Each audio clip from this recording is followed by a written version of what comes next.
Let's see. That's not bad, that. It's not bad at all. Blue steel, Tyrone. You didn't have to overdo it, Fizz. No, he looks very cute. Thank you.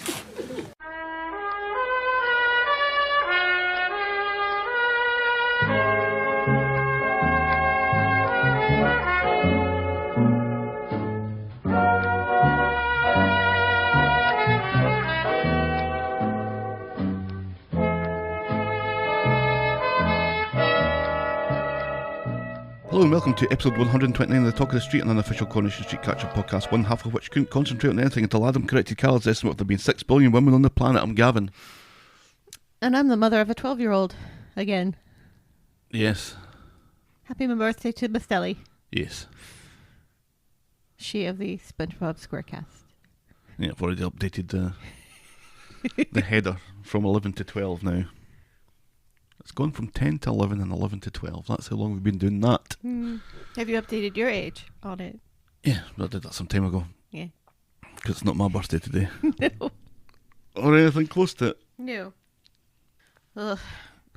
You seem to be full of the joys. It's going to be a long day. How come? Well, after this, I still haven't wrapped her presents. They're in the closet. Except for the one present I have to pick up today. And that will be a task because I don't think my kayak rack is going to accommodate it. So I need to run over to Dunham's and get a canoe rack for it. Pick that up. I need to pick up her ice cream cake somehow in the middle of all of this. And then get home, wrap presents, give presents. And it's funny because we're not even having a party. So No. I didn't even have Sorry to for quite organize nice day though. a party or anything. It's cooler than it was yesterday.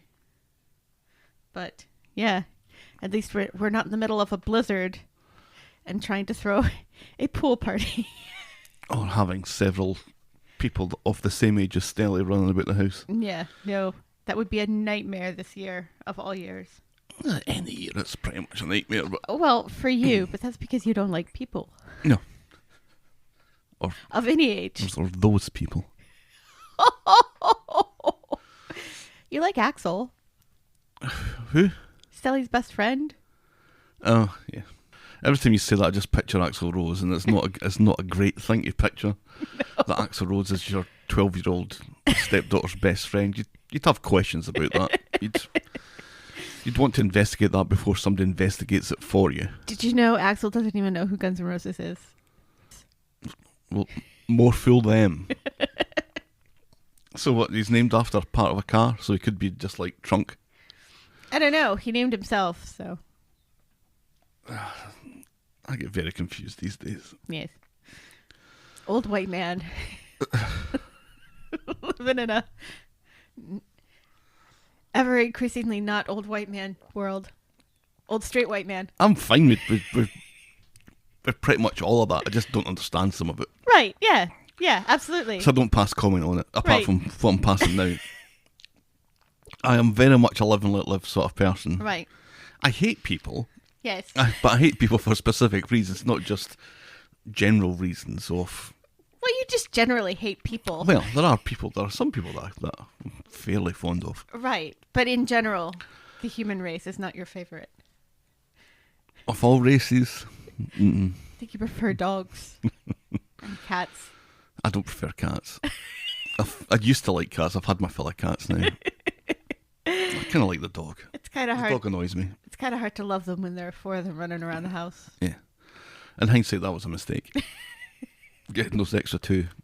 Yeah, but that was your mistake. I thought I was doing something good. And you were doing something kids good. had been nagging me up to that point. Oh, you promised a cat when we moved, which I never did. Well, at least it's putting that to bed. They're hilarious with that whole "you promised" thing or "you said" thing. Even now as a 14 and 12-year-old, they'll be like, "You said this," and I'm like, "I didn't say that. I know I didn't say that. Your sister confirms I didn't say that." Or your brother confirms I didn't say that. The afternoon I went to get my ear pierced, which I did in Stenhousemuir on a Saturday afternoon, I think in the summer. with a couple of other friends, and we got it all done at the same time. And I think I was 15. Uh-huh. And I went home, and my mum had a fit. And I can't say the word that she said that I looked like anymore. No. Like 5 years ago, to be able to say it, but I can't say it anymore. No. You look like a...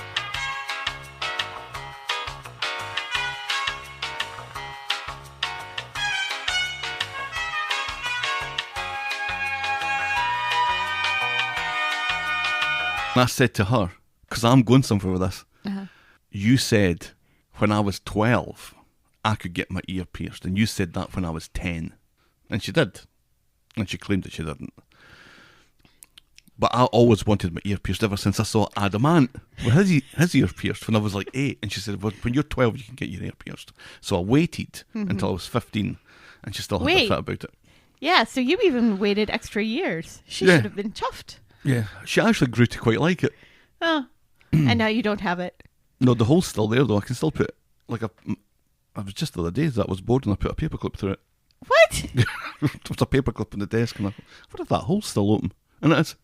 Really? Because, like, I could barely get an earring through one of my ears, and I wear earrings still, like, once or twice a year. I haven't worn an earring properly for more than a decade, but that hole's still open.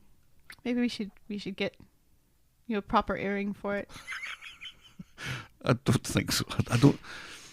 For the reasons that I stopped drinking because I didn't want to become that guy. I don't think I want to become that guy either. Anyway, this is all very fascinating. I'd argue that it isn't.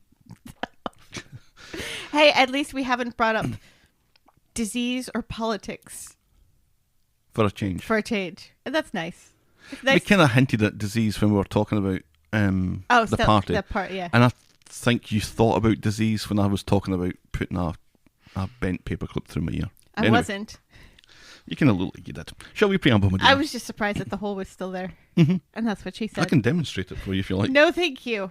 I don't have any dirty bits of metal that I can shove through it to hand, so anyway, shall we preamble, my dear? Yes, please. Give me some of that hygienic Corey news.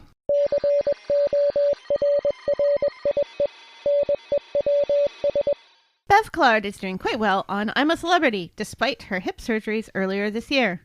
The show has installed a handrail for her on the castle. Wait, what? What? A handrail? Yeah, there's a handrail so she can get up and down the stairs. I realise it's not in the jungle this year, it's somewhere in Wales. Yeah, so it's not in really... a castle. They're in a castle in Wales Yeah. that has disabled access and a handrail. Well, it doesn't really have disabled access. That's why they had to put a handrail on it. So that Still doesn't sound like they're roughing it very much. I haven't seen any of this season. The woman has had both of her hips replaced. That's absolutely fine for her. I'm thinking more about the other people that I are there. think she's the only one who's allowed to use the handrail stairs. I think everybody else has to go somehow, get out somewhere else. Anyway. Oh, sorry. Simon Gregson has said on Loose Women this week that he thinks his on-screen mum will win. However, he says that if Bev is a vegan as she claims, he's a mango. And he's not a mango. Oh, way to throw your television mum under the bus there. There's some speculation that she has claimed that she's a vegan so she doesn't have to eat bugs. Oh, that's clever.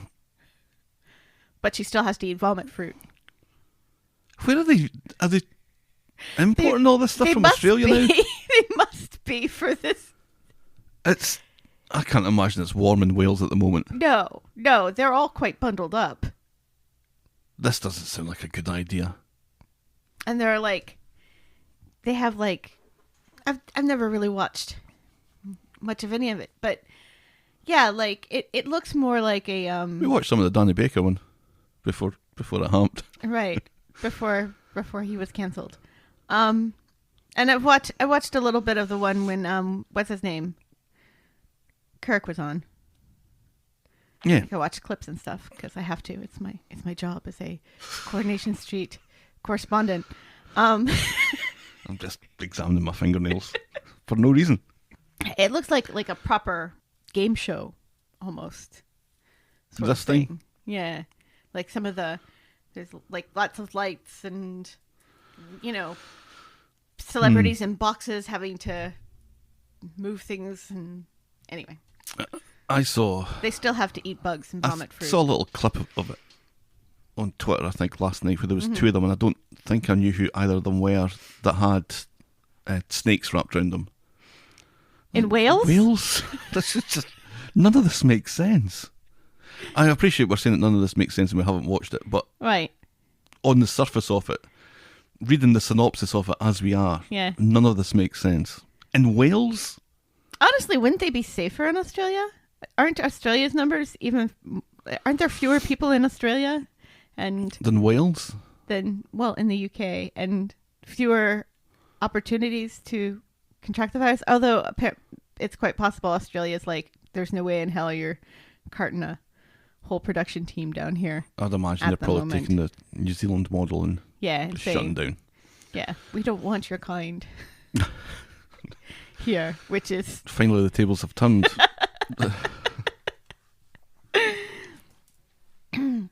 Johnny Lees, who played milkman Harry Clayton on the show and was also on Emmerdale, has passed away of the coronavirus. Our sympathies go out to his family.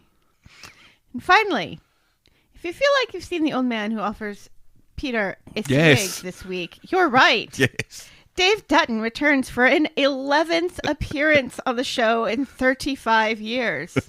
First appearing as Eric Priestley in 1985. And the most recent one before this was in 2017, where he played Simon's history teacher that he gets in trouble with. He's got a gig once every 3 years with this thing. Yeah. So, more power to him. This was an odd one. So when he Strange says when guardian he says angel. when he says to Peter, "Yeah, I used to live in Weatherfield," he's not lying. Well, except for that time before that time when he was lying. He's lived everywhere. 11 roles. Yeah. And that's Corey News. That is Corey News. So he was in 2 days this week.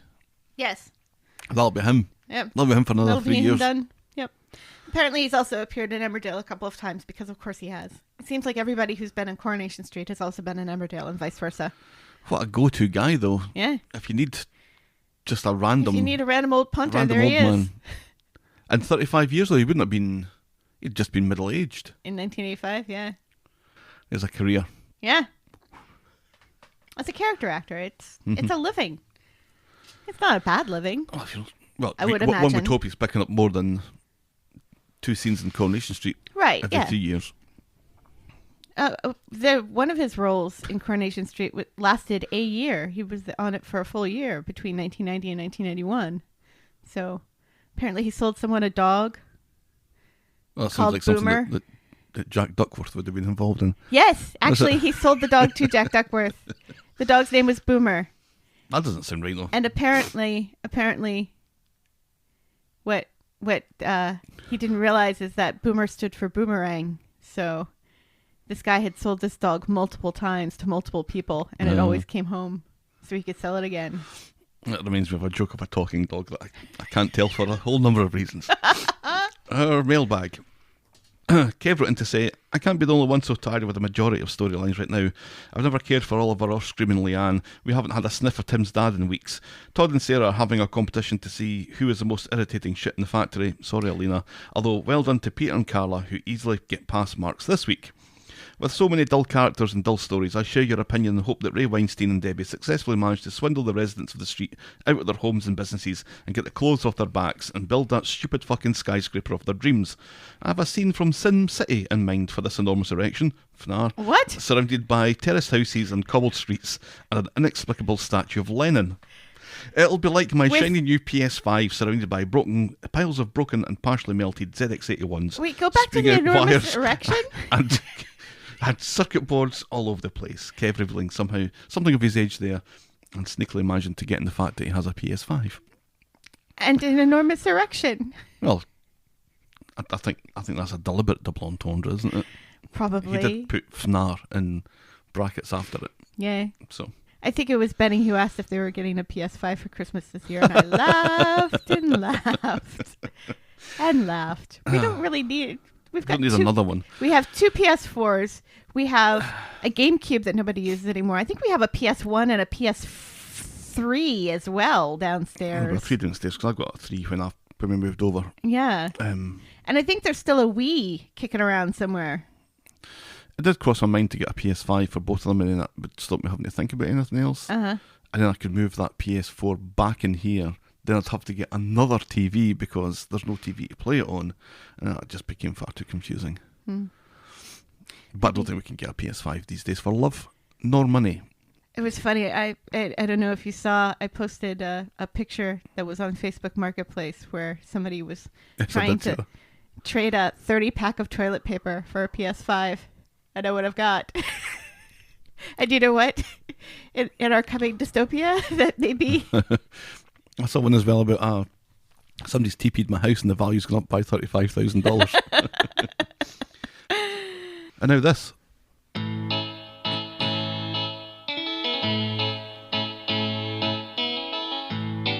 Did you see the finale for last week tonight with Adam Driver? No, I didn't. Oh, you need to see it. Welcome, welcome, welcome. I saw the piece that he was doing on the election again, but I didn't see the full show. Oh, you must watch the full show. It is delightful. Welcome, welcome, welcome. Welcome, welcome. Welcome. Adam Driver. Welcome. Sex on legs, Adam Driver. Yes. Step on my neck. Adam Driver. Just enough time to... What on my neck? Step on my neck. Step on my neck. Is that what he said? That's what he said. Yikes. Break. The music's my done legs. and I haven't even started. Adam Driver. Welcome to Last Year Tonight with me, John Oliver. Just enough time to quickly talk and about... me, Adam Driver. a slide with... a slide with bouncy balls. This was the Knicker people voting on what improvements to make on the new factory. Kirk wanted a slide with bouncy balls. And as he stood up for him. And that was probably the last meaningful line that she got. I was Gavin and you were ready for a procedure. And I was thinking, what procedure was that? Was it the exploratory surgery to find out what was causing me that awful pain? I think so, but I think ovaries? this was slightly before anyone told you that it was just your nerves. Your nerve endings. Your nerve endings? Yeah, your nerve endings. It was nerve pain, wasn't it? In the end, probably. Yeah. Because it did eventually go away.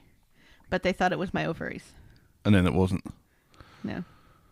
I got handed a picture of your ovaries by the doctor, who then went on to explain what had been found, and I just recorded it because it's like, there's no way I'm going to remember all of this.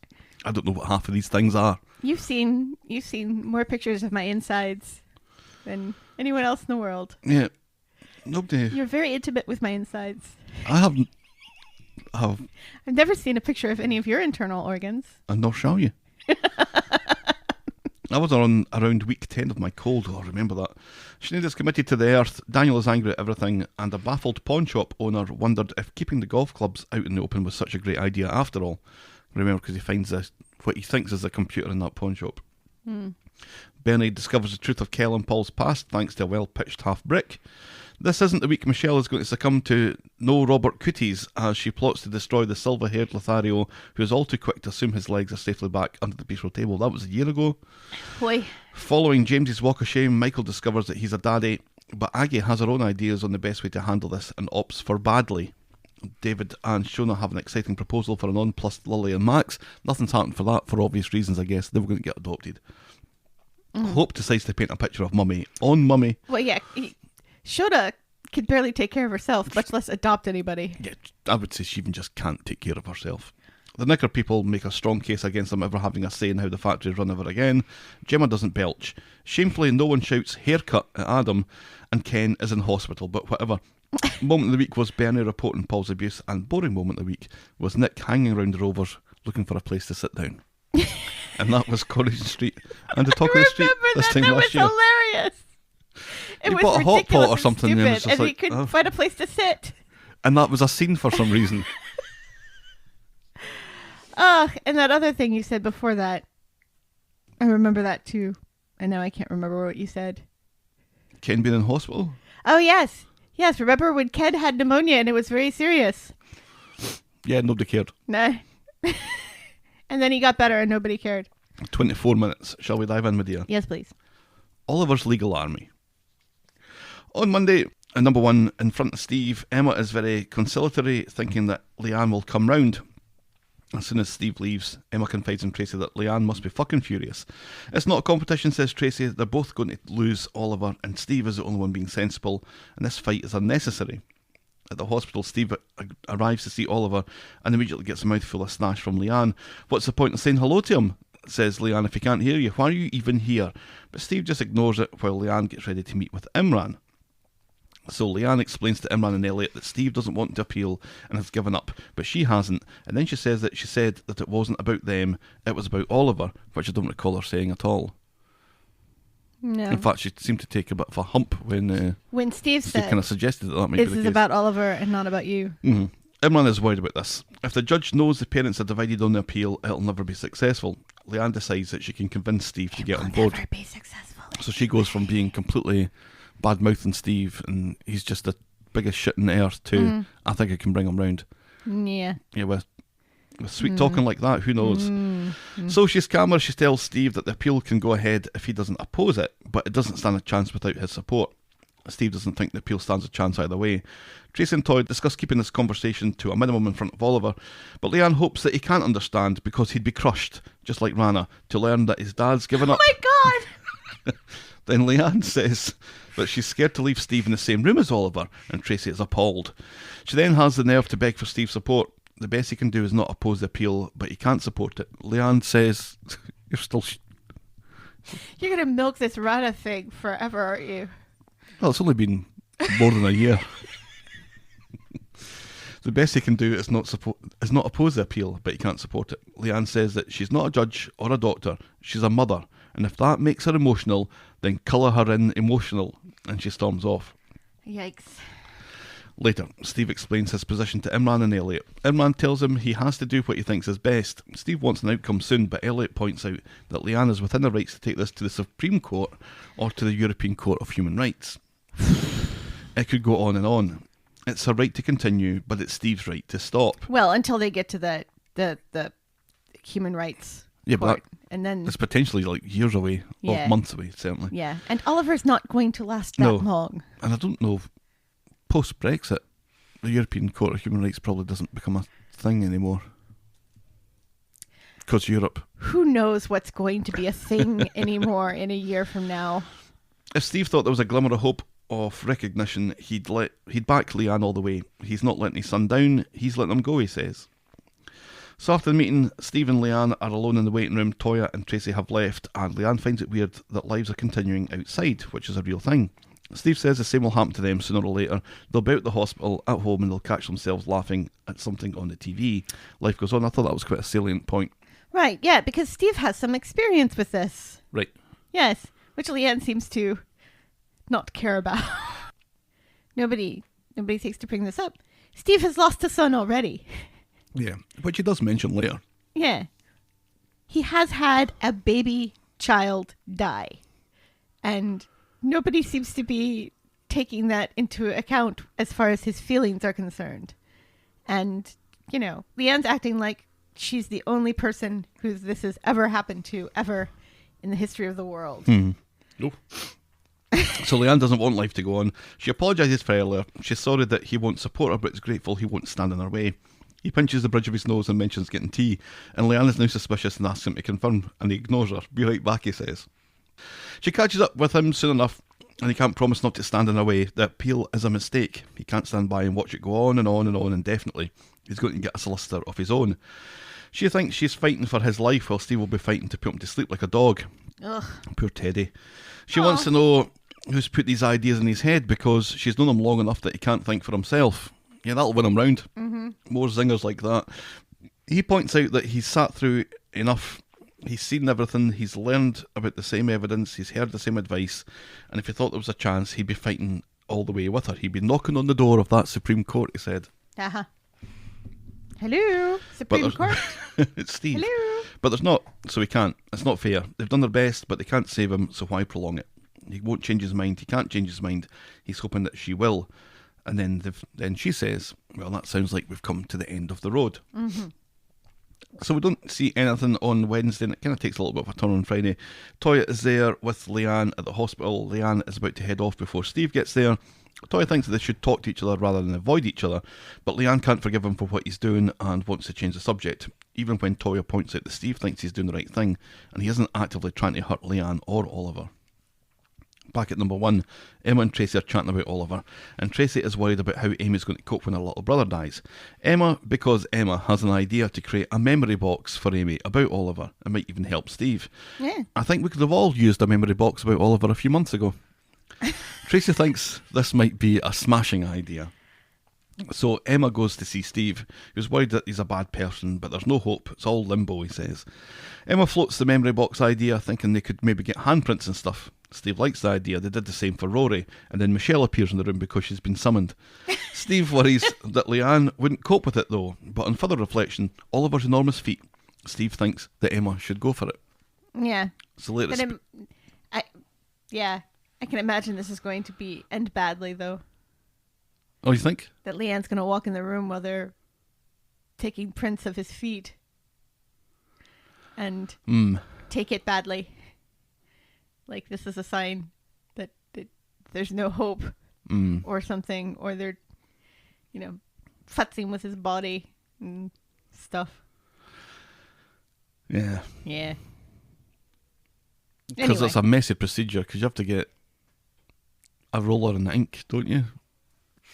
Yeah, it's not too bad. When I was cleaning out the filing cabinet the other day, I found Teddy's paw print that they gave us, and also his We've obviously taken very good care of that since he died. and his rabies vaccination certification, which expires next year. Did we get a refund on that? No, I should get a refund on that. because I'd gotten it for 3 years, so it's still got a year to go. Because I N- got it never done get- like shortly before he passed. He's still a 20-year-old dog. When are you getting a 3-year vaccine for a 20-year-old dog? I don't know. I am the Leanne of dogs. What can I say? I'll get you a little pendant with that on it for you. That's Christmas taken care of. Yeah, come to our shop later and buy your own Leanne of Dogs t-shirt. I don't even know what that is. The perfect Christmas present for everyone on your list. Make everyone confused or angry.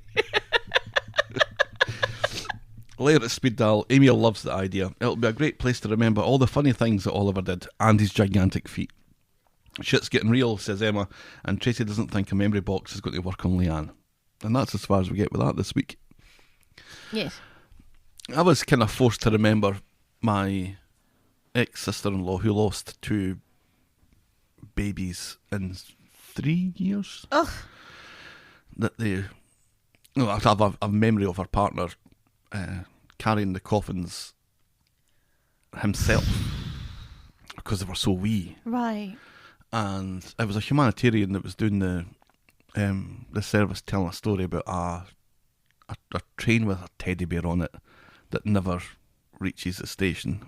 And dear God, the first time I heard that I was like, nobody ever tell me that story again, because it just absolutely destroyed me.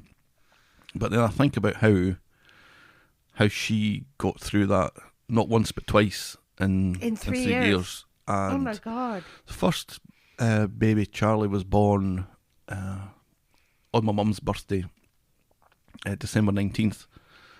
And they knew straight away there was a problem. I think the heart was inside out, essentially.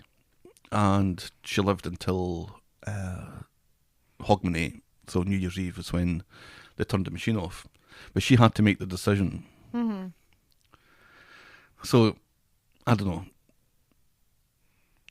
She did. Mm-hmm.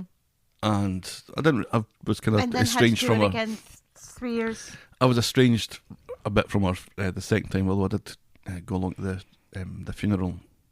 But that first time in particular, she was the strongest person that I'd ever known at that time for being able to get through it, not once but twice. And then she went on to have a baby after that. Ugh. And I can't imagine what that 9 months must have been like after losing 2 Right. and, giving birth twice and having nothing to show for it, and then being pregnant again. That just I can't imagine anything more stressful No. stressful than that.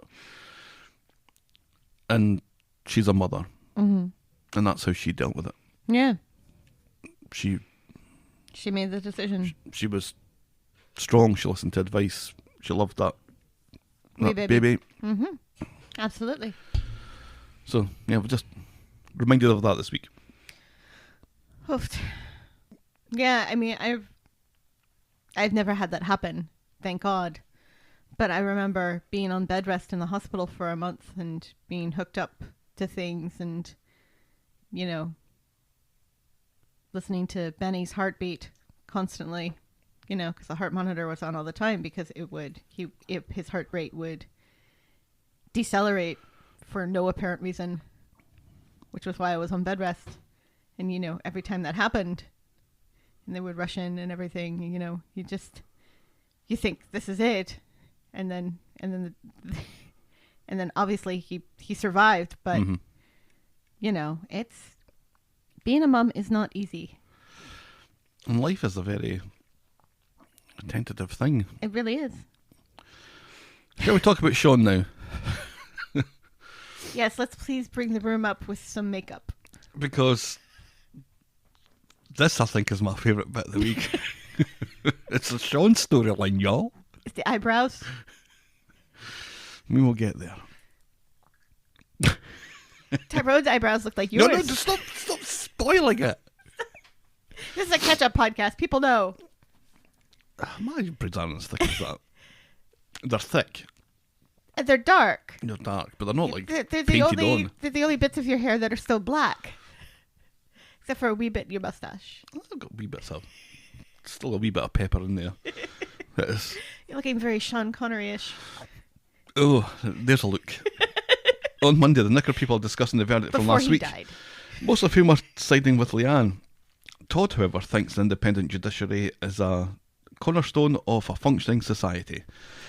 Shut up. Then Eileen, who doesn't work at the factory, comes into the factory. There's been a shitload of Sean's beauty product delivered to her front room.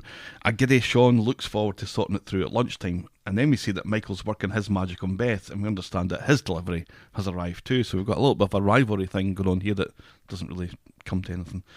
Later, Michael's trying to sell lip gloss to Gemma, but only succeeds in waking up the quads. Michael has a whole range on a tray around his neck, like he's a concession person. Yeah. But there's a better name Like for a it. walking concession person. The A AMC cigarette series. lady. The walking concession people. So Gemma tells him to fuck off for 9 years.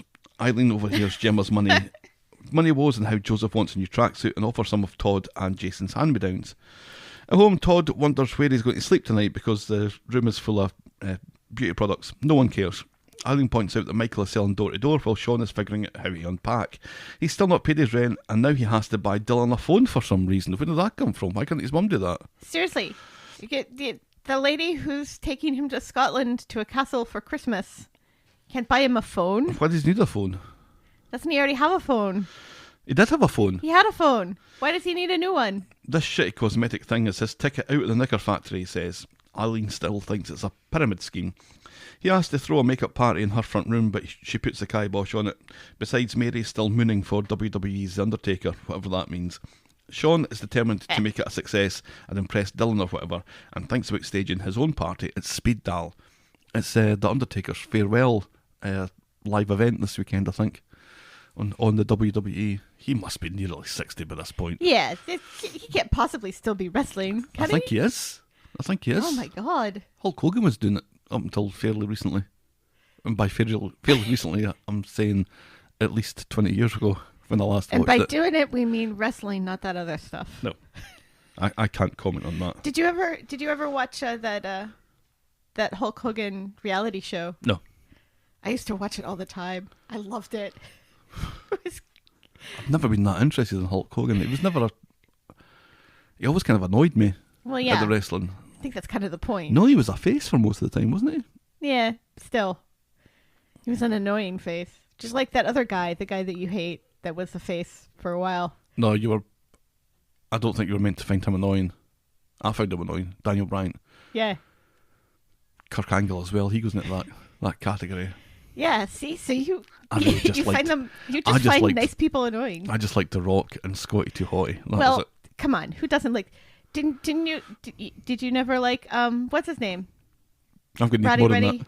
Piper. No. He wore a kilt. Oh, that is your argument. Oh, okay. I just remember him from the cartoon. I used to love the cartoon. I think I hated wrestling long before I liked it. And I hated it because of things like they all had trademark after their name. There was a cartoon and it was all kind of made up. And I always wanted one of those stuffed ones. The WWE, stuffed dolls that you could... Throw at a wall and Right, yeah. run over your car. But also sleep with. Later, we see Joseph in a tracksuit from the 1980s getting a piss ripped out of him by Hope. I don't think because it was the they're back. 1980s. It's the 90s. Yeah, Todd's not that old. Todd recognises it as being one of his and invites Fizz and Gemma to Sean's makeup party thing. It's unisex, so come one, come all, and it's free booze. So even Tyrone is interested. Now Hope wants a tracksuit from the 1980s. 90s. The party would be a total bust if it wasn't for Tyrone. Let's face it. Tyrone makes this party. Well, let's be honest. It's Fizz that makes the party. He worries for Sean that there's no market for blokes' makeup. Sensing weakness, everyone piles onto him, insisting that he's insecure. They really do. They're Worried- like sharks. Worried people will think that he's gay. Even Alina Pop is. I know. is joining Alina in. Pop is really just zinging him. He insists that he's not worried at all. Well, prove it then, says Alina Pop. Fizz demands Sean's palette. She knows how Tyrone likes it. So And Tyrone's like, not like that. So later, Tyrone But comes like out that. like, well, I don't know what it's like, but whatever it is, it has eyebrows. It really does have eyebrows. Gemma pisses herself. Tyrone is quietly impressed. Fizz is very pleased with her work. It was the way her tongue came out, and her tongue came out looked like it was going to lick her lips, but then it never licked her lips. It just came out and then went back again. I was like, Who did they say that Tyrone looked like? Blue Steel, says Todd. And so Tyrone does Blue Steel from From the Ben Stiller Zoolander. movie, Zoolander. And Zoolander 2, which nobody watched. No, for good reason. Sean thinks Fizz has overdone it, but Fizz doesn't have a clue what he's talking about. Gemma's impressed but skint, so Sean gives her some products to sell. Pyramid, coughs Todd. Tyrone can't stop checking himself out in the mirror. Gemma doesn't care if it's dodgy and is in. Tyrone wants a bag put together for him, so it's just for Fizz and the girls. Yeah. Yeah, pick out what you like, Fizz. And put one together for Fizz as well. He's feeling extravagant. That was just wonderful. It's absolutely wonderful. It was so good. It was much needed, too. I laughed out loud and played that whole thing back a couple of times the way that he walks out. Because you think he's going to be a little bit sheepish, but he's done this before. Yeah. And he likes what he sees. Yeah, see? Fizz is right. She knows how he likes it. Blue Steel. Yeah, this was one of the highlights of the week for me. Oh, Tyrone was just so funny. That look. It was it was much needed bit of joy in the week. Yeah, absolutely. Are you interested at all in Sean's budding makeup empire or the pyramid scheme that, well, if it is a pyramid scheme, we all know what happens to pyramid schemes. Or his rivalry with Michael with it, since they're both selling and they're both kind of going after the same people. Same people in the same street. In the same Mhm. street, yeah. If it goes the way that I think it's going to go, there's going to be a couple of weeks of friendly rivalry, then unfriendly rivalry, Yeah. and then the whole scheme collapses. Right. And that might take us up to New Year. Yeah. And I mean, Gemma had an excellent point. You know, Michael's trying to sell this stuff that he'd never use, that he doesn't use himself, and Well, that neither does Sean. Don't look at me like that. whereas Sean knows how to apply makeup and is around makeup a lot and has used makeup. Sean says he's used makeup. There you go. Oh, now I need Him. him. Yeah, that was The lovely. Queen will see you now. That was just Monday. I could have done with that all week. Yes. Yes. Just Tyrone working in the garage, all made up, Yes. with a very striking electric pink lipstick.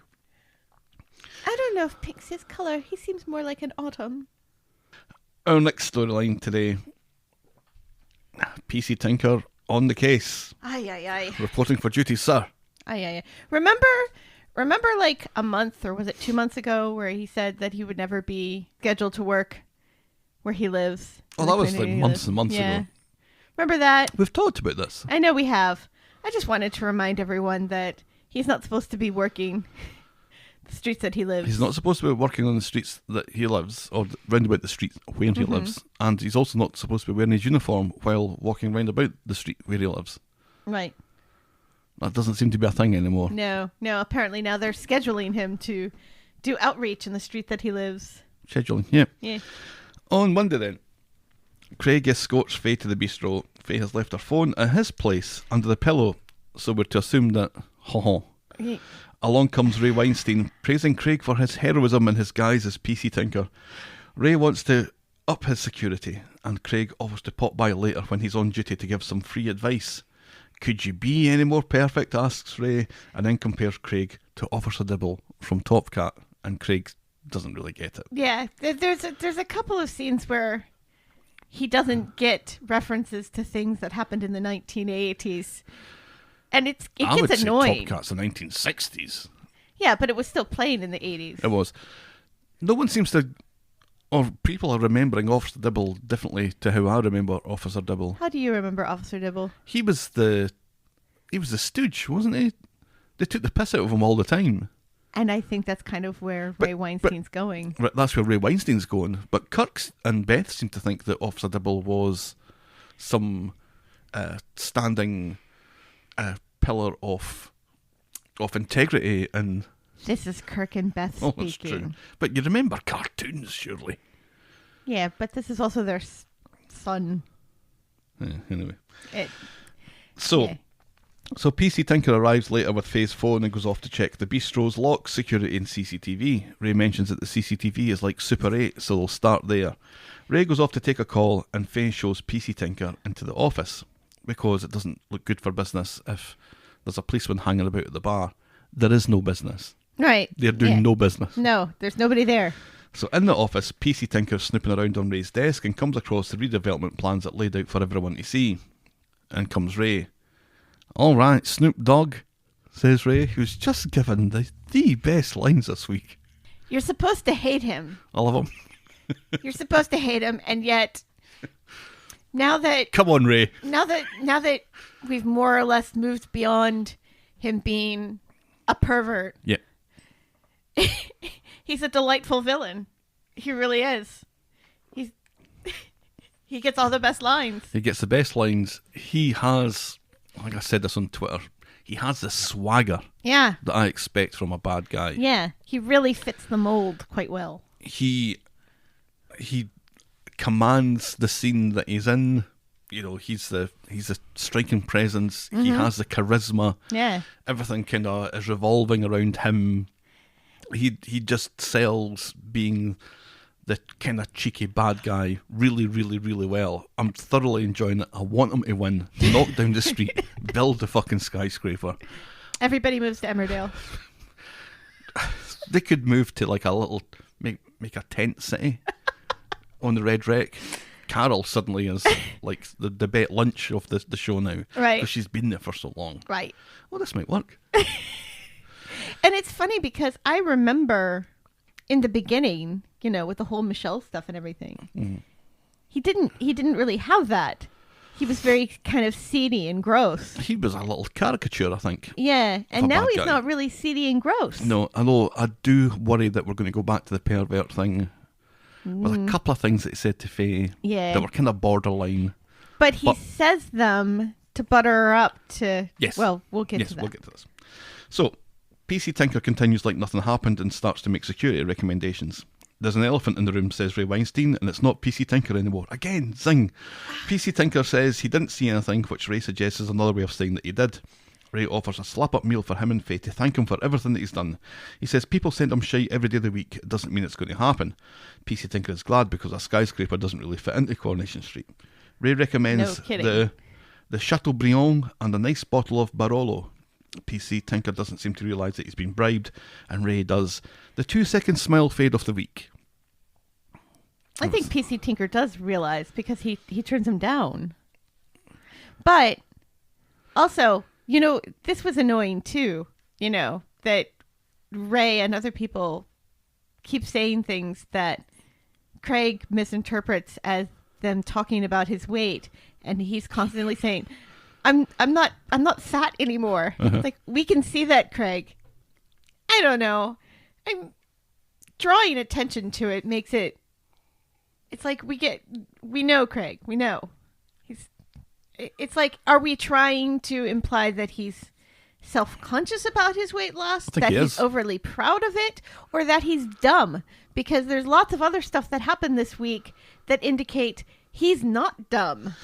I think he's a little self-conscious of it, and I feel like it feels like he's bringing it up before someone else brings it up. Yeah. Which feels real. Especially when it was as extreme as it has been.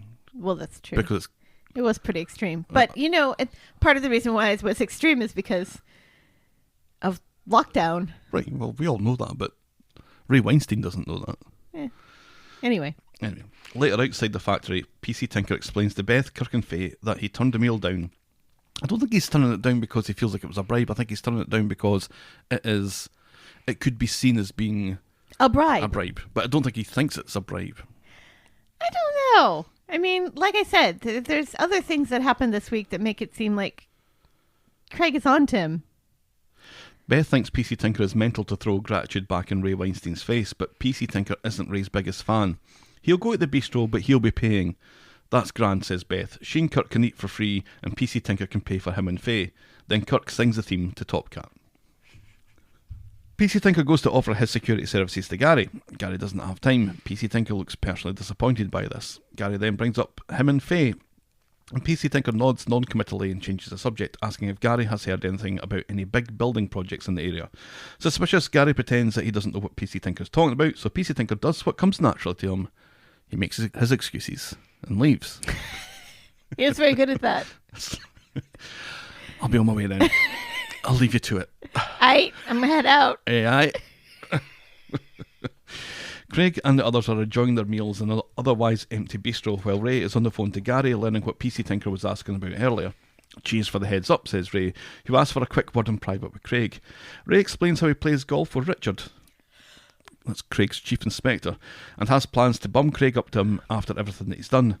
Ray knows about his visit to Gary's. Us shopkeepers stick together, he says. Makes sense, says Craig. So does minding your own fucking business, says Ray. Say hello to the chief inspector for me. Then on Wednesday, Craig turns up at Sally's to help Faye update her CV. He quizzes Sally about moving and asks if she still has contacts in the council and was wondering if there are any construction plans on the go. Sally isn't sure but offers to ask some of her contacts in the council because she likes to keep her nose in. Faye turns up to work with a short skirt and makeup, and Ray Weinstein comes in his pants. What's all this in aid of, he says. Would you mind not saying things like that when I have stuff in my mouth? It's coffee though, right? Yes. I'm not recording from under the table. Then who's down there? Dobby! No.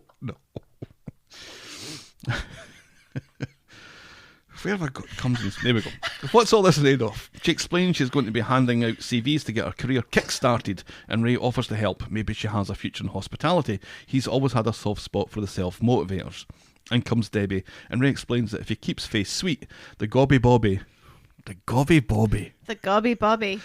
And he's using it in the English term, but all I heard was the Scottish term. the Gobi Bobby.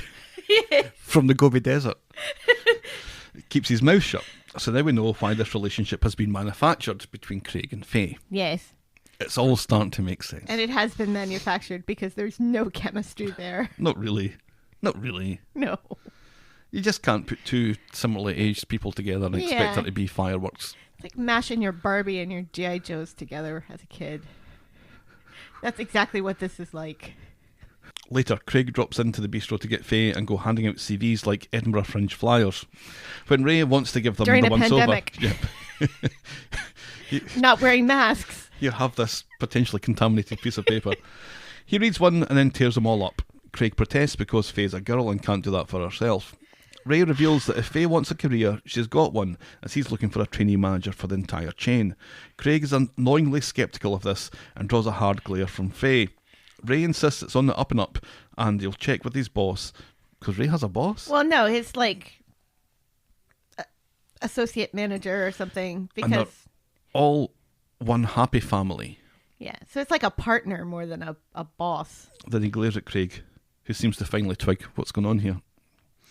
So they go back to Sally's to make the big announcement. Craig standing in the corner of the room like a big pillar of ginger disapproval, while Faye is over the moon. Wonderful news, says Sally. Well, there's a pause. There's a very pregnant pause between Faye's announcement and Tim and Sally reacting positively. Well, they don't understand because she comes in and she says, guess who's the new assistant manager at blah, blah, blah, blah, blah.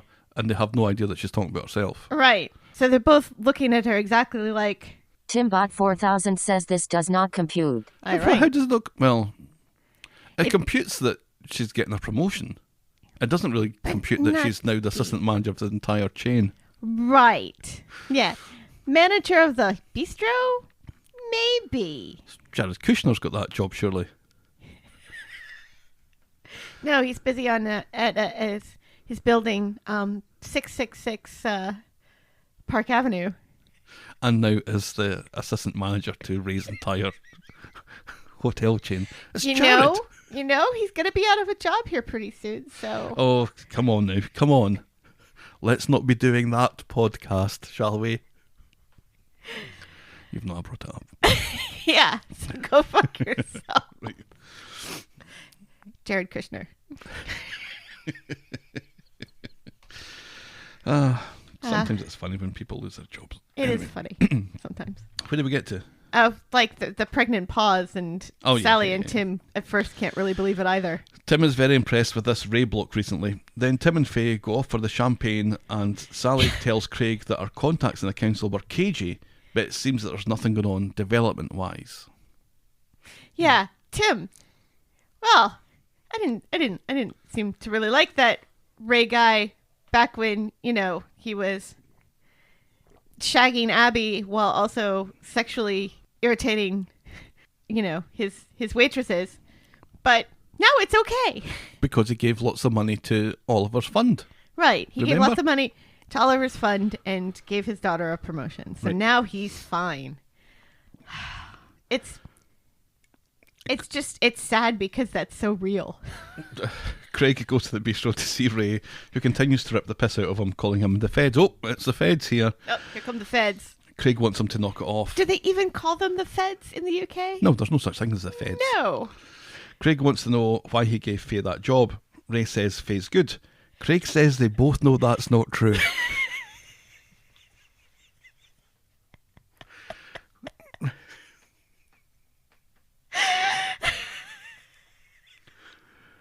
What? He's not wrong. She's an okay waitress. She has no management experience whatsoever. So he's not wrong. Well, wait a minute. It says This she is his deserves girlfriend. it, and she doesn't deserve it because she doesn't have any experience in it, and she's just a fair to middling waitress. We don't know that. Well, We we've do. never really seen her. We do at work, because have we've we? seen her at work, Have we? and we've seen her make mistakes, and we've seen her be kind of. But of course, she's the only one left. I Because don't know. Daniel lost his job, and Kate moved away, and Bethany moved away. I They would- can't keep people in that bistro. I was just a little shocked that Craig basically throws Faye under the bus here. Well, he's making a point. Did you Colson Smith did like my tweet on that though. Yes, he did. Yes, he did. And retweeted it. Did he retweet it? I knew he liked it. Yes, that's why it attracted a few more likes was from Did him. it? I wasn't even paying attention. Of course not. No, I've got other stuff to do. Ray explains that he has faith in her, unlike Craig. Craig points out that she doesn't know about Ray's plans, and Ray says, neither do you, or he'll have a word with the chief inspector, and maybe Craig doesn't get to be PC Tinker anymore, and maybe Faye doesn't get to be fast-tracked through the ranks, and who would she blame if that happened? And now Craig definitely gets it. Yeah. And that's as far as we get with this one this week. I don't really like the new Twitter updates, do you? I haven't noticed them. I see people talking about fleets all the time, and every time I see fleet, I think about that prep that people have to take before they get a colonoscopy. Yes, that's exactly what I think of, because I've had 1 or 2 colonoscopies in my life. Because it's supposed to flush all the shit out of Twitter. Is that what it does? I don't know. It's a fast tweet. It's a tweet that doesn't last for very long. Oh, so it's Snapchat then? Yeah, it's essentially Or a Facebook story, or an an Instagram. Instagram story. Yeah, So yeah, it's just Twitter Cutting catching edge up with then. everybody else.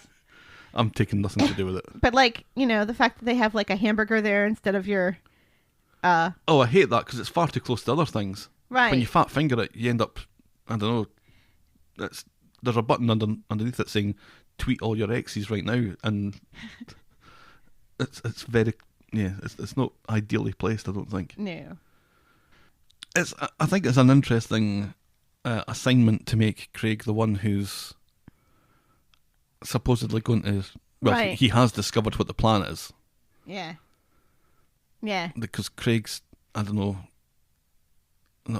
He's he's not trustworthy, but He's like a walking cop. He's a PC. He's not even a detective. I don't believe it. I don't believe that he's the one who's going to bring well, down he is. Ray's empire. This is what's happening. This is I what know, we're watching. but it's not believable.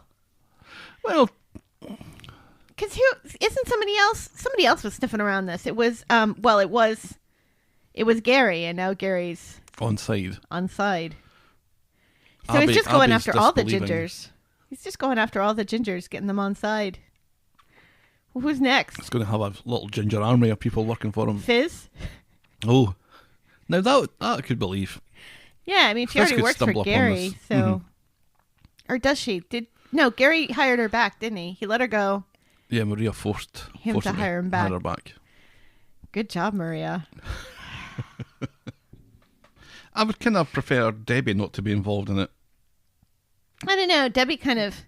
because Ray I get, because Ray doesn't have any history on the street, and to him it's just business. But Debbie does. And I find that that's what adds interest for me, is that Debbie has history on the street. And what's in it for her, and why does she want to tear the whole street down? I think if she hadn't have left for so long, then it would have maybe would have worked. But I don't know. We don't know what her situation is in Turkey. We don't know what really the truth is of that situation, how successful she's being or otherwise. But I don't know. Just to suddenly come back, and then to suddenly want to tear the whole street down, just I don't know. It kind of feels like it might have been her idea in the first place. To build a big skyscraper. No, I think it was Oliver's idea for that. start He knocking. did like his ideas, knocking bricks together with those big feet. Oh, a little earthquake happening here. Anyway, Let's move on. yes. I think this might be our penultimate story. Yay! It is. Woo! It is Archdeacon Blues. Oh, I like what you did there. Mm-hmm. Very clever. And the award for Very clever Scotsman goes to Gavin Broom for a second year in a row. Yay! on Wednesday. Paul's up in his now obligatory rainbow unicorn onesie. I'm getting a little bit bored of this.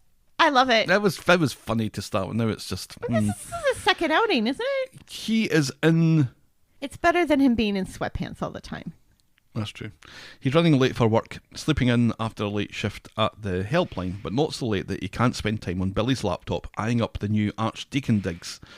The house is massive and Paul can't wait to tell his mum. Billy, though, who can't see someone else's parade without wanting to piss all over it, isn't so sure it's right for the three of them. Paul is having a quick shut-eye at work when Sarah catches him, and in keeping with how she's behaving towards him of late, she gives him a bunch of jobs to do. He can forget about his break, and if he has a problem with that, he can fuck off and not come back. Todd notices this and tells him that he's on the naughty list now. Paul can't be arsed and goes for a pee. Surely he's still allowed to do that. Mm-hmm. Then later, Paul shows off the new house to Bernie, so he's left work to go to the kebab shop to tell Bernie about the house. It's supposedly his lunch. She thought Vickers were meant to be Pavos. And Paul can't believe a proper house is in his future for him and Billy to grow old together in. Bernie is already making plans for a granny flat. As long as he has the job. Right. Because once he loses the job, he loses the house. Correct. So Paul's back from making deliveries dead chuffed with himself, while Sarah, who's supposed to be at a conference in another storyline, wanders by telling him that rather than delivering PPE to Eddie General, he's delivered peephole bras. Paul was sure that he got the right order, but when Sarah calls him a moron, he tells her to stick her job up her arse. Right up her arse. Todd, pantomime villain and incorrigible prick all rolled into one, observes from a half-open door and laughs maniacally. Yeah. Which made me think that he'd swapped the orders around. Yes, I think he did. But then we don't really learn that this week. Now, I would have kind of thought we'd got some closure on it. And what are they doing making peephole bras? I thought they were this kind of classy, elegant, designed by Nina knicker factory. Well, I think they have different lines. They have like the... And you can have an elegant peephole bra. Very elegant and beautiful with like little holes for your little nips to get some air in. I know what a peephole bra is. Do you? The clue is in the name, even if you don't know. I thought it was a strange thing for Coronation Street to mention, and also a strange thing for Underworld to make. I think they're only making it, and they only mentioned it because it's something that kind of sounds like PPE. Right. Yeah. At home, Paul is nonplussed about losing his job given the big house in his future, but Billy has been drinking lots of liquids in preparation of pissing on Paul's chips. He's been speaking to some homeless people, like Carol, and he's asked the bishop to turn the manse into a halfway house, because that would happen. Yeah. I don't want this big house. Let's turn it into a halfway house instead. Right. Instead of, I don't want this big house. It seems extravagant. But it was fine for the previous archdeacon and all the other previous archdeacons. Right, and it's probably been church property for decades, if not centuries. Millennia. This big house has been owned by whatever church. The Church of England, I think it is, isn't it? Is it Church of England? I think it's Who knows? At the factory, Sarah's apologising to the hospital. Todd comes along, singing Paul's praises and explaining that Paul is tired from the counselling hotline that he works on. Sarah feels... because Sarah seems to think that he's hungover and that he just goes out partying. Right. Because that's what you do when you're dating a vicar. You go out and you party all the time. Right. Sarah feels awful, so later when she sees Paul cleaning out his stuff, she tells him that he's still an employee as far as she's concerned, and she admits to being a bit mean earlier. She wants him to stay. He wants to stay too, and that's that. And it's Todd Paul should be thanking, she says. Yeah, see, Todd is playing a long game here. It's not even that long a game. Well... Todd is playing an obvious game here. Well, yeah, nobody seems to be able to see. It is a long game, though, because the end result he's looking for is to get back with Billy. So this is going to be a very long game. Only it doesn't seem to work in his favor, and it keeps backfiring, which is hilarious.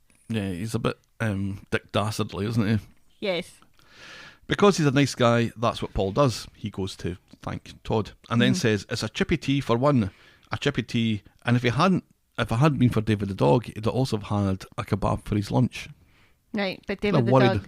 Kind of worried about Paul's diet here. And I'm kind of worried about David the dog running around loose without David the human. I think Bernie was joking. I think she made some insinuation that she was joking that David the dog didn't really eat the kebab. Right, but why David the dog specifically as opposed to the other dogs of Coronation Street? Oh, we're supposed to not specify that it's the dog that we're talking about. God, it's been so long since we've done that little trope. Yeah. David the human came around and stole Paul's kebab. Do you want me to just say that sentence for you? But not like that.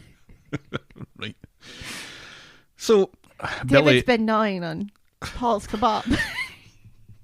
No wonder he's in such a film mood. It doesn't really work when you think of a British kebab as opposed to what Americans think of when they think kebab, because we think shish kebab, which is more just for a good old doner. Phallic in shape. Yeah, Billy's working late. The surplus prayer requests or something, and Todd suggests that he and Sean all get together for a battered sausage. But not like that. Well, so they decamp to Paul's flat. Apparently Billy is working with the bishop, but not like that. Paul tells him about the house getting fucked thanks to homeless people. He pretends Like that. he pretends to be fine about it, and he and Todd get wired into another drink. Todd proceeds to keep Paul wound up about the house thing. Maybe the church isn't ready for him and his family, and it isn't fair for the church to make Billy ashamed. Sean kind of sees what's happening here, while Yeah, Todd he pretends it's the booze talking. Todd suggests a game of truth or dare, and then dares Paul to wear Billy's God uniform, which he does, just as Billy comes in. God uniform. I couldn't think of what it was called. Robes. Right. I thought it was like a Cossack, but then a Cossack's like a Russian soldier or something, isn't it? Right, but it's also what the Russian soldiers wear Is it? They wear robes? sometimes. I don't know. See, this is why I got confused, and I think I went for something safe, like God uniform. The party's over, and Billy is sitting in his important chair with his important arms crossed against his important chest, now getting to give Paul an important lecture. He thought Paul had more respect for him. Paul isn't having it. He's Billy's partner when it suits. Where was his invite to see the to see the bishop? And where was his opinion when Billy fucked a house idea without consulting him? Billy didn't think Paul bothered, and Paul wonders if Billy's ashamed of him. Billy says that he loves Paul. Paul says that he doesn't feel like it. On Friday, Oh, poor Paul. Paul is up early, tidying up the house from the night before Billy can give him a hard time about it. Billy is dismissive about Paul's feelings because Paul dressed up in Billy's robes and was mocking him, but he concedes that maybe he should have consulted Paul about this house thing, even though it was immoral to accept it, thus pissing Yeah. all over the previous archdeacons who were happy to accept. Yeah, well, And he apologises for preventing Paul from living rent-free. in Paul fairness, insists that isn't what it was about, and storms out. those previous archdeacons probably had much larger families than Billy because they were married to women and procreated a lot. Paul is sitting on Maxine's bench when Todd, the shit-eater, comes along, who offers to have a word with Billy about the cloak thing and take responsibility for it. Paul tells him to mind his own fucking business, he'll sort it out himself. Later, Billy and his man bag are trying to phone Paul when he bumps into Todd, who continues to sow some bad faith seeds. Billy again tells Todd to mind his own fucking business, he'll sort it out himself. Todd is on Billy's side about the house, and this is all it takes to get Billy to soften up a bit, not seeing what Todd's doing here. Then Paul and Billy meet up at the flat. They both now are able to see each other's point of view. Billy should have consulted Paul. Paul doesn't think he'd have fitted into a big mansion anyway. Billy says he's happy in the flat with his little family, and he says that he can't lie because he's a vicar. And they love each other very much, and so that, you know, puts a wrench in Todd's long game. Only Todd doesn't know it yet. Then outside, Summer's back. Yeah, like a foot taller Uh, and blonder. and who knows what age she is. Because they never mention it. If only there was some way to tell. Paul sees her getting out of a taxi. He's glad that she's back. Summer's happy to be back until she sees Todd. Todd tries to explain, but What the fuck are Summer you doing here? is the third person in 4 scenes to tell him to fuck off. Yes. So Summer gets back to the flat. Todd just invites himself in. She accuses him of abandoning her, which she did. He says it was for the best. She doesn't want to know, doesn't want to forgive him, tells him to fuck off for a second time and storms off to her room. Paul, for whatever reason, is apologetic and he says that he'll work on her. Because he's a nice guy. Paul finds Summer on Maxine's bench. Summer wants a bench named after her. Paul tries to sell Summer on the Todd idea, saying that he's only back for her, which That whole bench isn't true at all. The whole bench conversation was quite dark, wasn't it? A little. With Paul saying, "All right, Summer, when you die, we'll name a bench after you." As if, just assuming that he and Billy will outlive this child. Right. Quite dark. Well, that's Coronation Street. They survived the last one. Oh. But yeah, the only reason Todd's back is for Summer. Well, yeah. Paul, it's not true Paul's at all. Yeah, Paul's lying there, but, he's trying to do what's best for Summer, or what he thinks is best for Summer. He's trying to be a good stepdad. Summer thinks Todd was great while it lasted. Paul thinks that Todd deserves a second chance because he's on his 50th chance. Yeah, 50,000th, says Summer. Well, that was tough. Yeah. That took less than a scene to talk Summer round. Yeah, this seriously pissed me off that Summer comes around to Todd that quickly when so much was made of, new Summer returns and we'll have a face-off with Todd and we'll not accept him back and what's going to happen and this is going to be like this huge thing with Todd trying to earn her love and trust back, and so much was made of it. And then it doesn't even take a whole episode for it to resolve itself. It resolves itself in less than one scene. Seriously. She's angry at Todd, and then she's not angry with Todd. Because Paul talks around. With a terrible explanation. Right. That seems to work. Even though the old Summer would be much too smart for that. Yeah. Because Summer was like the smartest kid amongst that group. She's certainly smarter than Amy and... Well, yes. You know, she's the sensible one who says, why on earth would you take your clothes off? Right. For a boy you're not dating. Right. Right. Why would anybody do that? You know, and then, you know, talking around Kelly and, yeah, you're an awful person, Kelly, but you're also homeless, so you can stay with us. Right. Yeah. That's a Summer we know and love.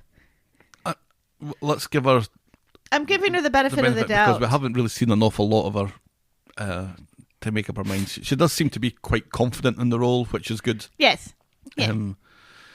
I thought it was hilarious, though, when, you know, she's talking to Paul and then she looks over and sees Todd and says, you. And he says, you. And it's like, these two people have never seen each other hilarious. before in their lives. Right. Because they've both played by different people. Right. That was very funny. If only we could have got a new Billy in as well. That would just been... No, because I like God. this Billy's face. Mercy Tart mentioned this a few weeks ago. This kind of line of the two of them seeing each other or being back. There was that still where it's Summer and she's got Billy and Todd standing behind her, and it's a new Todd and it's a new Summer. And it's the same old Billy. It's the same Billy, but it would be funny if everyone had changed. But I wanted it to be the same actors, but just all playing different characters. Right, like Billy is Summer, and Summer is Todd, and Todd is Billy. Just roll dice and figure it out. But Summer coming back, not really thinking that she knows who people are, but not having a clue because they're all Jenny now for some reason. Right. Anyway, then back home, Billy gets a chance to say Summer's name. Because everyone has to say Summer when they see Summer for the first time to reinforce that it's Summer. She explains that she's had a word with Todd thanks to Paul's advice. She explains that Todd thought that he was doing the right thing, although she'll never agree to that. So it doesn't sound like Todd has managed to say very much that was anything like convincing. Right, yeah. It's all because of Paul that she's like, fine. So, and I was surprised that Billy wasn't crestfallen that he had nothing to do with it. He should be. Because that's the one thing that you would think that he would be crestfallen about. Because he's crestfallen about everything that doesn't resolve itself because of him. I fucking hate Billy. Later, Paul gets home and Billy treats him like he's Kofi Annan after that 2-second chat that he had with Summer. It's like my 3 gay dads. It really is. And that's as far as we get with that this week. Remember when you misremembered my 2 dads thinking that they were a couple? Was that last week? It was last week or the week before. So that was Summer back. That was how Coronation Street is dealing with the fact that Billy's got a promotion that usually comes with a house, but aren't going to move him into the house because they don't have a site for it. Right. They could turn Shady Acres into the new. Yeah, certainly they must. Archdeacon Mance. They must still have that set lying around somewhere, or at least bits of it. Or whatever a Mance is called in the Church of England. Or, Nina's old house, which looked really nice from the outside, and then the inside had been converted into seedy apartments. Horrible flats. Just, take out the flats, and you still have the nice old house. Right. It could work, but it won't. It really made me sad, though, because that whole conversation that Paul has with his mom about, growing up, I never thought I'd be the type of person who'd be allowed to live in a proper house and have a proper life and everything. That was really heartwarming. And so for Billy to just immediately piss all over that, that's what really upset me about the whole thing. Yeah, and you wanted the house so you could have free rent. Yeah. It was kind of cruel. Shut the fuck up, Billy. Right, see? This is what I've been saying. Now, we have some pressure on us for this next storyline. Do we? Mm-hmm. Why? Our Canadian librarian friend, Christy, was going to write a blog post about the Carla and Peter situation, but she didn't get round to it. And so she's going to be listening with interest to find out what we think about it. Yes, because she quoted us in her last blog piece. Christy and I tend to agree about a lot of stuff, and there are things that happen in this storyline that just I don't believe would happen. A very big one I don't believe would happen. On Monday, Simon is still disbelieving of the verdict, calling it an open and shut case. Peter agrees. Yeah, an open and shut case to let the child die. Right. Peter agrees, but Carla's a little less sure, pointing out that Oliver is a very sick little boy. Simon knows that Oliver is going to die, but doesn't think a court should get to decide when. And then he goes off to the hospital, choosing to take a bus rather than accept a ride from Peter. Which is an interesting point by Simon, and I think that's like basically the only point that the only valid point there is that, you know, it's up for the family to decide, but not at the expense of... Simon's opinion on all this is a red herring. Well, yes. Because that's not what this scene is about. No. The scene's about Carla disagreeing with Peter. No. Because everything that happens is a result of this. Right. Yes. And that's kind of my problem with this. Is the kind of speed at which...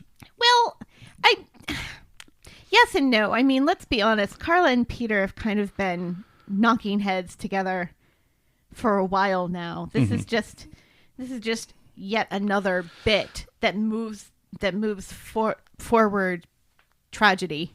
Yeah, I guess. So it's not all hinged upon poor Simon. No, they haven't been living...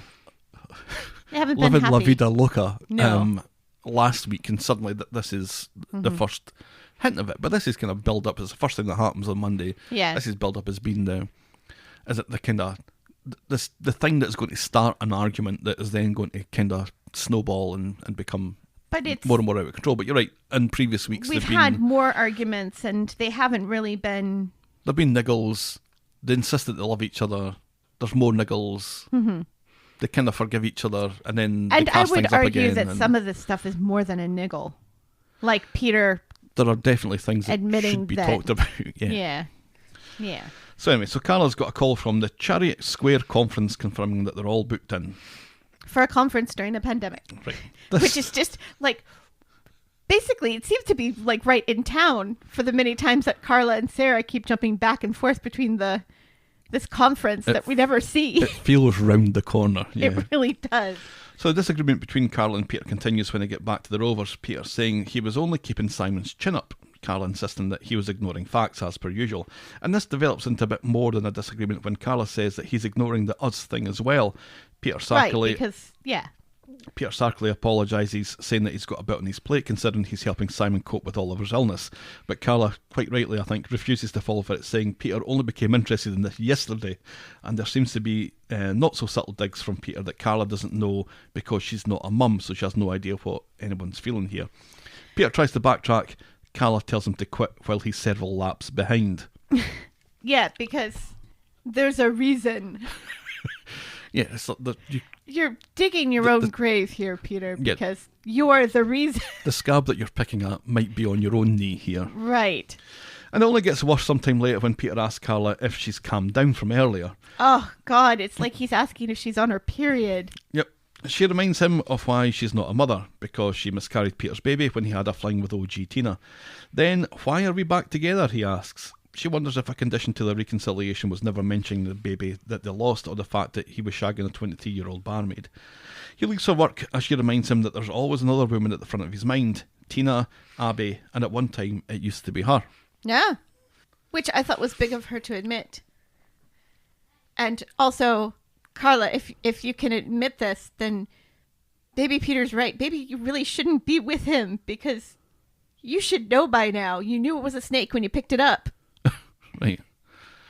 To quote Beyonce. I'm a single lady, I'm a single lady. I know that's not the lyric.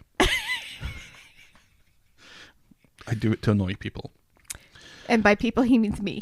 And it works. And the children. It particularly annoys the children. It particularly annoys Betty for some reason. Because he says that I'm not a single lady. Yes. So I Because can be Betty is a single lady if member I of the want. beehive. While Stelly is a lamb. Peter is in his taxi trying to get a hold of his sponsor. And Nick's a little monster. When he can't get him, he calls Carla, who answers just as Peter hangs up. And later, she sees Adam outside the cabin and wonders if he's sniffing around after Kathy now. That was hilarious. Poor Kathy. By the way, she'd be on that like fucking shit off a shovel. People, let's not forget that Kathy used to be married to Sean Bean, okay? She can get it. She can get it. Timbuk 4000 says she can get it. You really need to make that now. Timbuk 4000 says Kathy can get it. There's so many Timbuks that I should be making. He wonders if she's jealous for his attention. That'll be our next t-shirt. Kathy can get it. Carla says there's 6 billion women on the planet. Why does he have to chase after one that works for Sarah? It's jeopardising the business. He sprinkles chaos everywhere he goes. Adam corrects her global population estimate and promises that he's casting his net further afield now. Uh-huh. You kind of know, I think, at this point, there's been enough previous scenes with Adam and Carla to know that something is going to happen. Yeah, here. as both Christy and I think Ben Price fan page have pointed out, they've been hinting at this for quite some time Quite now. a while. Weeks. And it's been irritating all of us. That Kathy thing was great. Peter's parked on a side street. Get it. And Janice from accounting doesn't give a fuck. Peter's parked on a side street, sitting on a bonnet, having a quiet vape, when a ne'er-do-well comes along. He's straight out of Oliver Twist, this guy. He wants a cab ride. Peter tells him that he's not allowed to pick up people in the street. The guy has to phone the number on the top of the cab first. Yes. But the guy doesn't have a phone and wants to use Peter's. Peter tells him to bolt, and it quickly escalates into the makings of a square go. And so they square up to each other, and he's like, oh, we're going to have a fight here. We don't have a fight here. And we do. But we don't see any of it. We don't see any of it because COVID. Because what happens next is that the taxi is speeding off and Peter is sprawled on the road, clutching his ribs, covered in jam. Remember the last time that a streetcar's taxi was stolen by a guy who illegally gets into the streetcar's cab? Oh, that was Steve. That was Steve. Yeah, he was a getaway car. Right, yeah, and Steve What was wrong almost with gets Johnny? killed. You could have got Johnny to do that. Yeah, Steve was So left. this is by the canal. Right. The guy was going to knife him, wasn't he? Yeah. Steve almost died. So Peter got off light. Although I like sprinkling of jam. I was kind of surprised because you'd think that Peter could hold his own, at least better than Steve. So put up a bit more of a fight. And guys that are wanting to steal taxis, they tend not to target people who can put up a bit of a fight. They'd rather go with somebody who can't put up a bit of a fight. Right. But Peter looks like Peter with his U.S. Navy jacket. Right. Even though he wasn't in the U.S. Navy. You don't know that. You don't know what he's seen. He must have swapped it. He must have. He swapped his, British That's my Navy. Helicopter impersonation. He swapped his British Navy jacket with some guy from the U.S. Navy back during Nam. Because that's how that works, definitely. Carla goes to see Adam at the lawyer's office to apologise. She and Apparently Peter it does. had words, and she took it out on him. Being cooped up on that boat wasn't easy, she says. I can imagine that's true. God, yeah. She explains about his reaction to Oliver, essentially calling her a spinster. Fuck me, says Adam, that's worthy of a cappuccino, and he goes off to get her one. He's not wrong there. Meanwhile, Peter is approached by a kindly old man who checks Peter is okay. The old guy phones the coppers and offers Peter a swig from his hip flask. A kindly old man who once sold a dog named Boomer. Throws it over to him. Peter initially resists, but looks tempted while the old guy is audibly surprised that his phone works. Oh, my phone works. Yeah, it's like the stereotypical old man with a phone. Right. Old man uses technology for first time, like caveman. Go boom. Carl and Adam chat about the situation with Peter. Adam advises her to give him a call, talk it out. Then he tells her that she was right about Alina and Naomi. He was just trying to move on as quickly as possible and make Sarah jealous. Carl thinks he might have some talking of his own to do. So later the old man and Peter are about to say their farewells as Peter waits on the police. The old guy is cheering until he realises that Peter has drained his hip flask dry. Oops, says Peter with a hiccup. Yeah, at no point in all of this with Peter drinking does he ever act drunk. And that's, I think, a problem I have with this whole thing. He drinks that whole hip flask. I wouldn't expect him to be drunk after that. How long has it been since he's had a drink? Like a year. So his tolerance is at rock bottom where, one glass of wine would probably make him a wee bit tipsy. Maybe. It's like people who are on heroin who get off heroin for a long time and then go back and try to use the same amount that they were using before they stopped. And that's how they die, because their body no longer has the tolerance for it anymore. And so he never acts drunk. Even when he's passed out, he's not acting drunk because he's passed out. Well, there is one scene where he acts drunk, and he acts very drunk, and he does it very well, I have to say. Yeah, he's much better than Ryan at it. Oh, God. Carla's back at the Rovers, leaving a message on Peter's phone that he doesn't have, telling him that she's sorry and that she loves him. And it's night by the time that the police drop off Peter, still covered in jam, outside the Rovers. Right. Supposedly he's been to the hospital, and yet he's still covered in jam and has no bandages on. Right. What? Maybe he hasn't been to the hospital. Would the police take him? The police would take him to the hospital. He thinks about going on, but puts his hand in his pocket and walks away. And we next see him coming out of the copy, putting a bottle inside his jacket. It might be booze, but my initial thought was that looks like mouthwash. And it is mouthwash. Well, it's still alcohol based. Oh, but I don't think he's not trying to drink it, I don't think. He's trying to get rid of the Right, yeah. the smell of. But still, he So- could in a twist. I've known alcoholics to drink a whole bottle of Robitussin. Ugh. Peter gets home expecting Carla to be in bed, but she's up. What's with all the jam? She asks, all concerned. Like, he explains that he's been to the police in the hospital and still needs to speak to Steve. It was a drive-by fruiting. She's so apologetic and goes to make some tea. He goes to clean up, by which he means... Mrs. Doubtfire impression ever. I wasn't going to say. He goes to clean up, by which he means go outside and get wired into that bottle of mouthwash. On Wednesday, Peter has slept on the couch. He was too up to high-do what with everything that was going on, and he checks with Carla to make sure that they're both okay. Carla says that they are, and then remembers the conference that she and Sarah are planning on going to today. Peter tells her to stick to her plans, he's fine, and not even a cheeky wee night away with Carla at a hotel is enough to drag him away from the Rovers, and he's logging a look at a bottle of whiskey that's sitting on the table. Why is that whiskey sitting on the table? Johnny. He just leaves it there? Why not? Sarah is leaving Roy's rolls when she drops some blank pieces of paper and is stroppy to Adam when he offers to help pick them up. She quickly apologises, and then the two of them talk about Steve stopping Oliver's appeal and then apologise for what happened last week outside the factory. Adam offers his ear if she needs to talk. Carla nabs Adam, observing that he and Sarah were just civil to each other and that she's still wearing her wedding ring. Force of habit, says Adam, except I'm pretty sure that they've been separated longer than they've been married. Right, and yeah, because he's still wearing his too. Adam's heard about Peter's taxi problems, and Carla reveals that she's not sure where she stands with Peter right now. She gives some details of a lunch appointment that she had with Sarah that she wants to call off. Maybe Adam can take it and get some use out of that hotel room. Nudge, nudge, wink, wink. So Adam shows up at the fancy hotel and explains to Sarah about Carla's Cupid routine. Sarah's confused. Last week he's chasing after Alina. This week he's having a blind date with her. He realises how much he wants to be there for her with all of her stuff going on, and he asks for a chance, but will go quietly if she wants. And he's actually quite nice about this. Yes. So they start to reminisce. What happens to us, he asks. Well, you slept with Naomi, she says. He wanted to hurt her like she hurt him, and she says that she wasn't unfaithful. Oh, really? He asks, and he brings up Gary and the unbreakable vow that she seems to have with him. Sarah leaves, suggesting that Adam have lunch with Gary next time, seeing as that he's so obsessed with him. That was pleasant for, and I timed it, 27 seconds. Yeah. Adam just can't help himself. He's got to bring up Gary.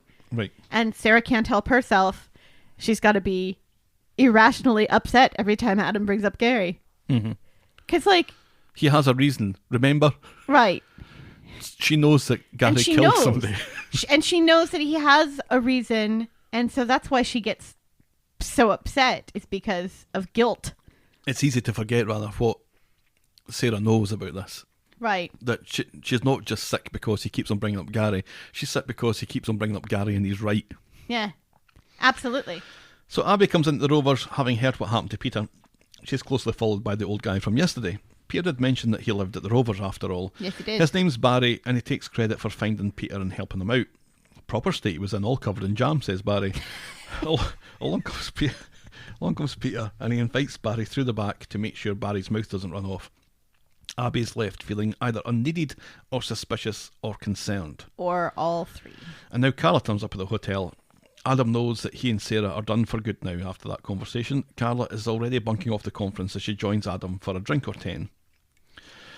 At the Rovers, Barry's on his way when Abby checks to make sure Peter said thank you properly. I worried for a moment about what that meant, but Barry reveals that he was satisfactorily recompensed by Peter replacing all that whiskey that he drank from Barry's hip flask yesterday, and then a blowjob. Abby smiles, but not really. Through the back, Peter is pacing aimlessly and then grabs the whiskey and has a long swig of it. That's 2 blowjob jokes in the same episode. They were on special. Blow one, get one free. Hey. That's such a child. Back in the hotel. Yes. Carla is still avoiding the conference as she and Adam chat about relationships. Adam thinks he's going to stick to one-night stands from now on, which sounds like a healthy way to go during the pandemic. Carla says under the bravado that he's a big softie. He calls her a soft touch, letting Peter walk all over her, not realising how important she is.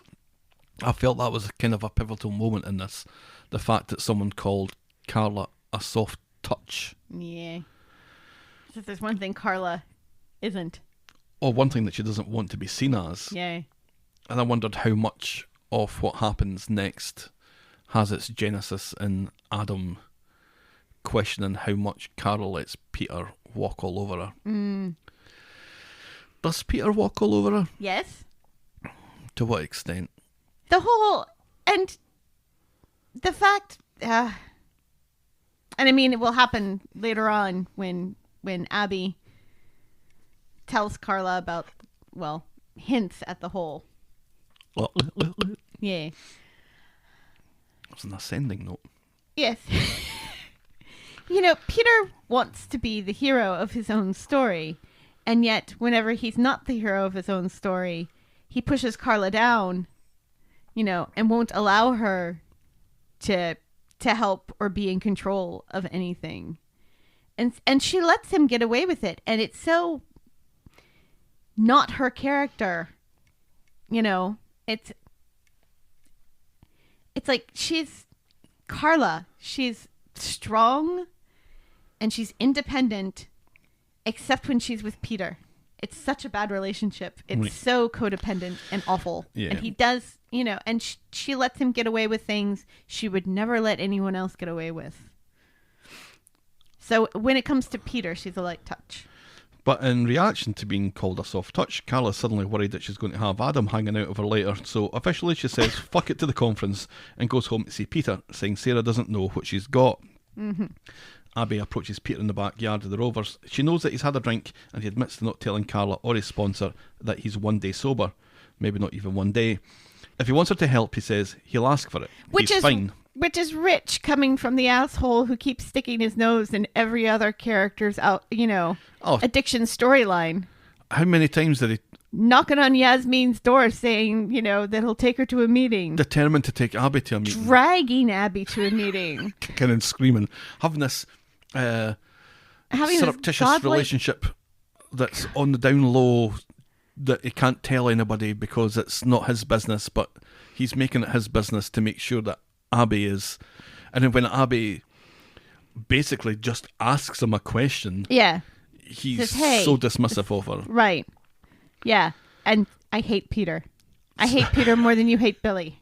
So Abby goes to grab Carla outside the tram stop, telling her that Peter isn't doing so great and needs help. Carla thinks Abby's known Peter for 3 minutes and tells her to beat it.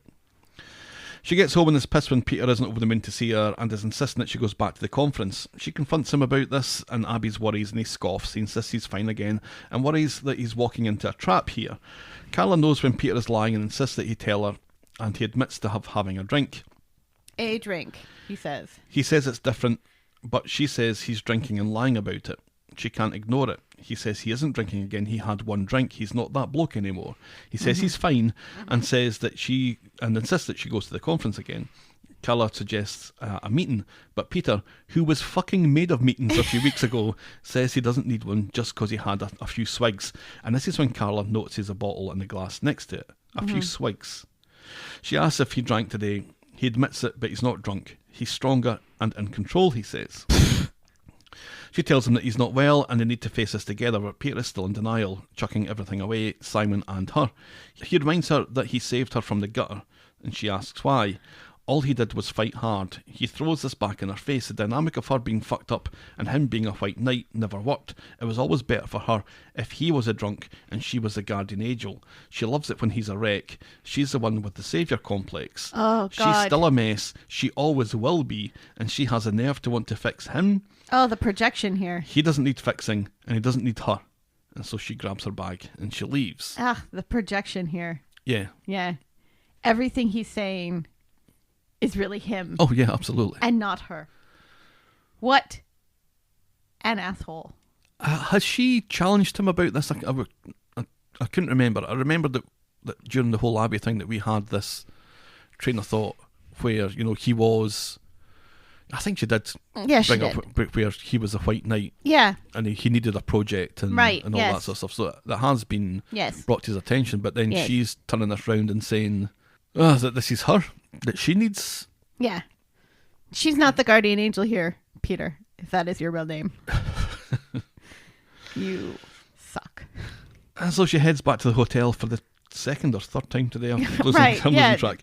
Seriously, that can't be that far away. Surprised to see that Adam's still there. Obviously upset and angry, she reveals that Peter's fallen off the wagon and she's off to her room to get wasted, and Adam follows at the back of her. And he's like... He's pretty drunk himself because he's been sitting there drinking all day. Although he insists that he's drinking soda water at the end, so I don't think he's that drunk at all. I think he knows exactly what he's doing, and I think he could have decided not to. I don't think he's lost control of his actions. I think he's more in the wrong here than Carla is. Right. She's not drunk either. Well, they've had a few glasses of wine. I don't think either one of them's drunk. No. She's upset and emotional and... He's horny. Wants to kill Peter. Wants to hurt him very, very strongly. He has one moment of uncertainty that I think is played in bad faith outside the room, where he says, well, I don't know if we should do this to my uncle or whatever. And she just basically drags him in, saying that the bed's too big for one person. Right. So that was his one moment. Yeah. To realise what is about to happen After here. he's followed her to her room without being asked to follow her to her room. Right. In fact, specifically told not to follow her to her room. Right. This is going over 2 hours this week. Yeah. Ugh. It's fine. On Friday then. I'm sure we could cut out a blowjob joke or two. But then the other one won't make sense. On Friday, the hotel must have an early checkout policy because Carla and Adam are getting dressed as quickly as possible. Adam not even taking time to button his shirt beyond his navel. This was a mistake, says Carla. He's with Sarah and she's with Peter. Adam insists that this wasn't in his plans either, although he has to admit that Carla is super fit. Not the time. Not the time. Read the room, Not Adam. the time. Meanwhile, at the Rovers, Johnny and Jenny creep down the stairs. Jenny's sure that she's heard something. Turns out that something is a someone. Peter has passed out in one of the booths, an empty bottle of whiskey in front of him. Jenny suggests that they wake him up and get him to hospital because we haven't had a hospital scene since Monday. No. 3 days since hospital scene. Now it's 0 days since hospital scene. Correct. A little later, Adam, who doesn't work at the factory, turns up at the factory to see Carla. No one else is there because it's early. It's really dark outside still. He thinks that they need to talk about what happened. No. Why does... Carla doesn't think that he was that memorable. He wants her to promise to keep quiet about it, and rather than just humour him, she says that she can't do that and she has to be left alone. Outside, it's still fucking dark, by the way. Sarah is up and bumps into boring Daniel, who's up because Bertie won't go down to sleep. But it's morning Daniel. He's meant to wake up. Sarah can't sleep either. No, but he hasn't slept all night. So is off for an early start at the factory, but not before she sees an aggressive Jenny get Peter into Johnny's car to get him to the hospital. I thought that scene was great. That was great. It's Johnny and Jenny in that whole thing were just... Because Peter is determined to get back into that Rovers and start drinking again until Jenny barks at him. She becomes some kind of... some monster. The face peels off and there's a kind of lizard underneath her. She just bars at him. And he's like, oh, fucking hell. And he kind of stoats back into the car and doesn't complain. Them creeping down the stairs together was great too. It was like classic Jenny and Johnny. Right. So, back at the factory, Adam is busy stating the obvious. If this thing that he got into of his own accord gets out, it'll tear his family apart. Well, if Daniel can throw your granddad down the stairs and still have a place for Christmas dinner, I think y'all will get over it. Carla doesn't think it's that simple, as her moral compass is itchy. How can she look Peter in the face again? Then Sarah cooees from the door and Adam slinks into the shadows.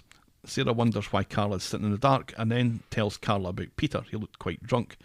Carla gets ready to go to the hospital when Adam, the clumsy shite that he is, knocks over a squeaky toy in the supply cupboard. What's that? asks Sarah.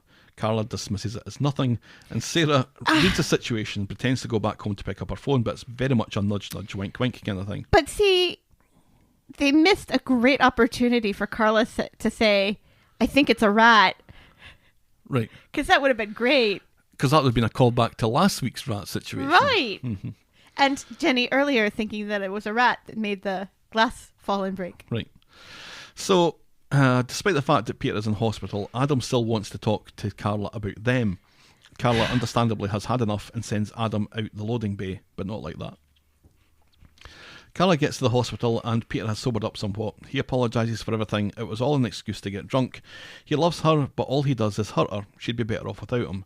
Yeah. She rejects this as the doctor arrives, who's worried about Peter's liver, and it might be best to get a referral to an alcoholics thing, reminding Peter that he may be one drink away from a potentially fatal bleed. Yeah. The doctor laying it on a little thick there. No. Later, Carla phones Johnny telling him the doctors are letting Peter go. Meanwhile, Adam goes round to see boring Daniel. They speak about Peter, but Daniel has been too busy lately to see him and suggests that Adam speaks with Carla. So all three of them have been with Carla now. Oh, God. Just needs Ken to complete the set. Oh, no. And that's true. Now that you think about it, you know, why does Adam think that this is going to tear them apart when she's already been with Daniel? And Peter seems to be okay with the fact that he's sharing with his little brother. Yep. Ay, ay, ay. Back at the Rovers, Peter's found time to get a new phone. He and Carla are both looking shattered, and he thinks that she didn't get much sleep after the conference. Peter goes on about all the good things in his life that he keeps forgetting about. He doesn't want to die for a drink or give those important things up. She tells him to concentrate on getting better. He calls her amazing.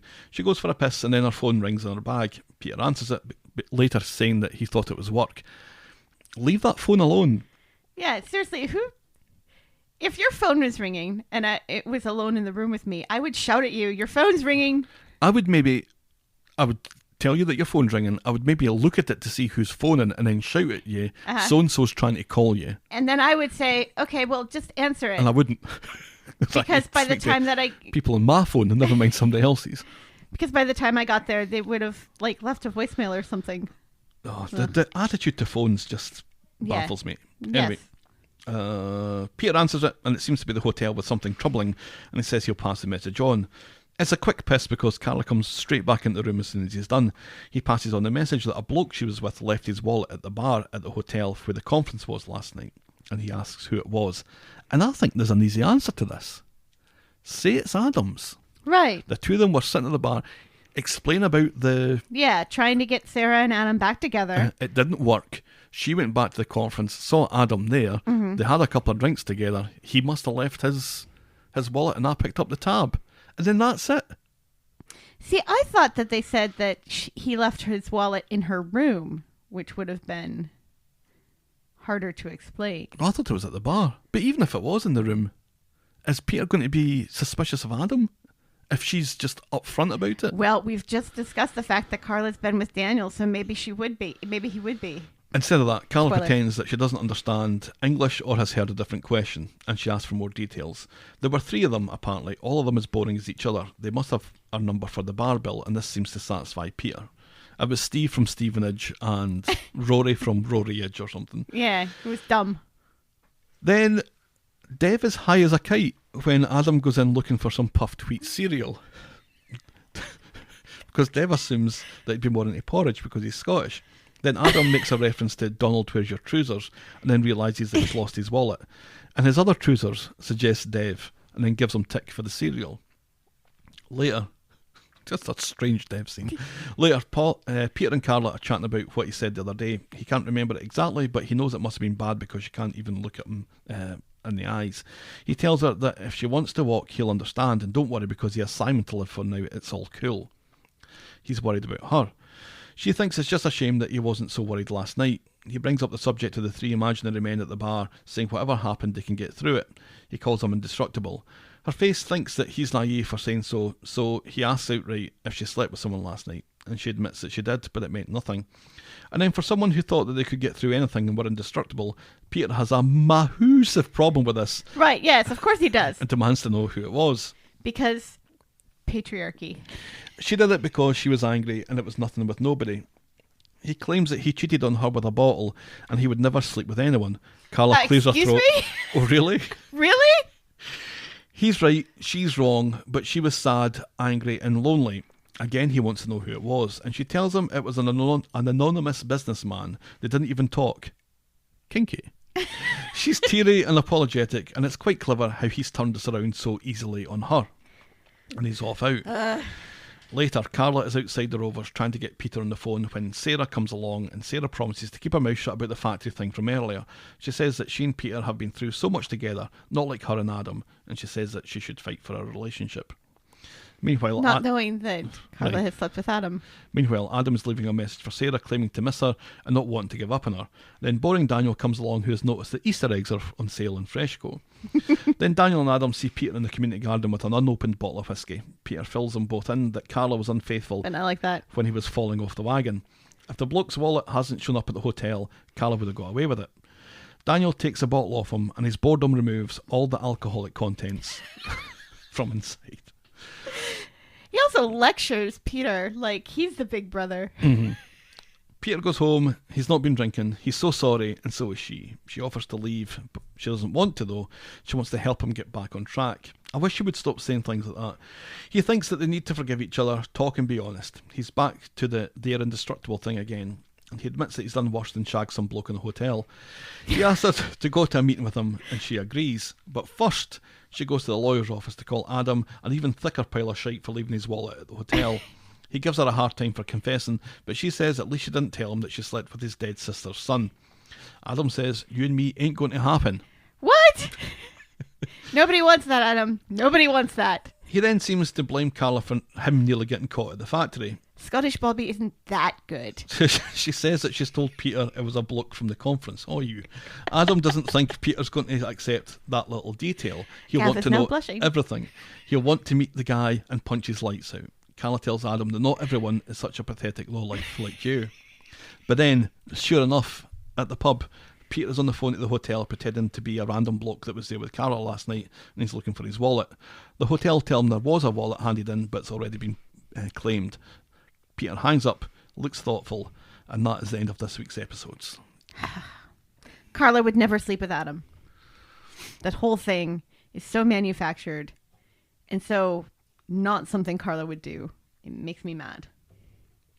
And the fact that they've been kind of sneakily cueing us into this is eventually going to happen, and all of us on social media saying this better not happen, it just makes it even worse. You know, They've been... it makes me long for a time before social media when we had no way to voice our frustrations except for like a strongly worded letter. Like you said, for a few weeks they've been going, this is going to happen. Get used to this. This is This gonna is going to happen. happen. This is gonna You're not happen. going to like this, but this is going to happen. This is definitely going to happen, and it happens. So it happens. Right. Adam just becomes a child the minute that he's ejaculated, apparently. Yes. As all men do. Because he's suddenly now, I need to take charge of this situation that I've never been in control of, but now I need to take charge of it. Right. Because let's face it, Adam, if it wasn't you, it'd have been somebody else. Yeah. Because that was the mood that Carla was in. But he wants to now all the jeopardy is on him for some reason. Right. But When he there's has really everything no to lose. jeopardy on him. His family will forgive him. It's not that big of a deal in that particular family. And that doesn't seem to be all that close to anyone. For the longest time, he actively hated Daniel. So Right. how much is he And I mean, it potentially seems going like to lose Daniel here? is the only one that he really has any sort of real relationship Well, because with. COVID, I think. We don't see Ken, but Well, yeah. much of... He and Him and Tracy don't really No. get on all that much. No, and him and Peter don't really hang out all that much either. So that side of it, and then that whole you and me is never going to happen. Nobody thing is wants... like, Yeah, that just came like totally out of the blue. fucking deluded are you, Adam, to think that is possibly what's running through Carla's mind right Right, now? because Carla was not hitting on him. He was hitting on her, and she left because she could see the way the wind was blowing. Over the past few weeks, though, she has continually been going round Right, to try to get him back with Sarah. Yeah, continually going round though. Yeah. Just, it's too late now, but Right. please stop that. Yes. From the whole Carla and Peter thing though, Carla's the face and Peter's the heel. I don't think there's much question in it, is there? Right, yeah. No, absolutely none. And well done for yet another wrestling reference. Going back to the wrestling, But yeah, and I mean, I'm sorry. Peter and Carla stands. But I've been saying this from the beginning, from when they got back together again, the first time. This is a bad relationship. It is not good for either one of them. It's not healthy. It's codependent. And Carla could do so much better. Well, And from Peter is a piece of shit. from the point of view of drama, it's a great relationship. The two of them Right. should never be together No. in real life. No, it's But the not fact healthy. that It's they're not good. Together in this, it can't not create drama. Right. And people are like, oh, they're so good together and they're so in love with one another and they're so smoldering. But they're only that for exceedingly short periods of time, Right. or then they're not in the show for weeks on end. Right. When they come back and there's not drama going on between the two of them, there isn't very much. I guess they have their moments. There was But it's either- that cute moment when they were in the community garden with Bertie and Peter says, to Carla, do you ever want to maybe try for another one of these again? And she's like, no. And it was a sweet moment. It wasn't no, because the last time you and I tried to have a child together, you made me miscarry. It was a no, because Carla is a strong, independent woman who doesn't want to be bothered changing nappies 24 hours a day and walking around with a pram in the middle of the night like Daniel. If no other Sort of people thing. existed, the two of them would be perfectly fine together. Right. But they are always fragile because of external influence, whether that be Abby or now Adam, or the drinking or addiction. It's always dependent on which one's turn it is to be the bad guy. Right. But someone's got to be the bad guy. Right. And someone is going to react to something that has happened that is going to have an effect on their relationship. Because the Right. relationship isn't built on rock here. No, it's not really built on anything. It is the codependence that brings them together. Like Right. they said back at the whole billiard hall thing from Right. was that last New Year or the New Year before? I can't Right. remember. Where Carla says, look, there's always going to be sexual tension between us. And I'll always love you, but we are bad together because of this whole codependency thing. Right. That she spelled it out 2 years ago. I don't know why she And then would. bought my boat the next day. And Right. it's been... God, that was 2 New Years ago then. And then, Jesus. she has a mental health crisis and he rides up on his white steed. Christy's right. The best relationship Carla has on the street is the Roy. father-daughter relationship she has with Roy. Yeah. Because let's face it, everybody's relationship with Roy is the best relationship. Well, when you think about the potential of them losing the relationship or what they have in jeopardy here, none of that has as big an impact as it did when Roy was disappointed in Carla. And yelled at her and kicked her out. That was devastating. That really was That was devastating. I was like, oh, this is devastating. I hope they can work this out. Do I feel that way about Carla and Peter? Not even one little bit. Because I want what's best for Carla, and what's best for Carla is not Peter. I don't really care about Peter. You've never really cared that much about Peter. No. I think he's had his moments. And I think he's been a better character recently. I think he's had better stuff to do than when we started doing this. I think Yeah. he's more... There's more to him. He's but had his moments. but But, yeah, if- but when it comes to the whole Peter and Carla thing, who do I care about more? And whose corner am I fighting? It's always going to be Carla. Right. Because between the two of them, she's better. In my opinion. She's better, I think. In my opinion. I would agree. And how close we were to them not being a thing if Ken hadn't needed to stop for a pee at a supermarket. Oh, Or- right. Yeah, like all of that. He was gone. He had a boat. He was ready to leave. Yeah, But and- then again, as soon as it looked like Carla needed her fight night back, Right, yeah. He just comes rushing back, and it's like, she has a family and other people to take care of her, right? She does not need you. And he No, will I have to be the eventually hero. do her harm. And some of those things that he said to her during that whole projection thing were, I don't think there's really So much. harmful. I don't think there's much way back from that. No. But they forgive each other. Right. Well, and then And the not talk whole about it. the whole you don't understand what it's like to be a mother thing, or the whole you intentionally slept with that guy when in fact you were raped by that guy. Yeah, he's referred to that as there's sleeping been with. so many times that that Peter has said something to Carla that we're like, well, there's no coming back from that, and she's constantly forgiving him, but it doesn't work the other way around. Not really. No. That whole indestructible thing proved to be just a lie to get her to confess something. Right. Or a lie to get her out of the room so he can call the bar in the hotel. Right. We're good. We're indestructible. I'm going to call the hotel now and find out that it was Adam and be angry for a little bit. It'll all blow over because you already slept with Daniel. He's going to So- find out that it's Adam. I don't know how long it's going to take to find out, but he's Yeah. going to find out, and Sarah's going to find out. And to me, it's Which far more means that- it's far more devastating for Sarah to find out because we keep getting so close to Sarah and Adam reconciling, and I still think they're going to reconcile. I still think there's a chance there, and I don't know why. Well, but now I you know believe why. it. Now you know why, because they've reconciled, because then Sarah can find out that he slept with Carla, as And well then as be Naomi. devastated again. I don't know. I don't think they've been together long enough for me to feel... I quite like them together. If they break up, I don't think I'm going to Yeah. care. I like them together. I think despite Based on that week that they were together. Yeah, sure. despite dead people buried in forests and people sleeping with people that they're not supposed to be sleeping with, I think they work. I like them, honestly, I like them better as a couple than Sarah and Gary. Oh, I yeah. never thought Sarah and Gary worked. No. I thought Gary was punching well above his weight. But that's a fair point about the dead bodies when you think about it.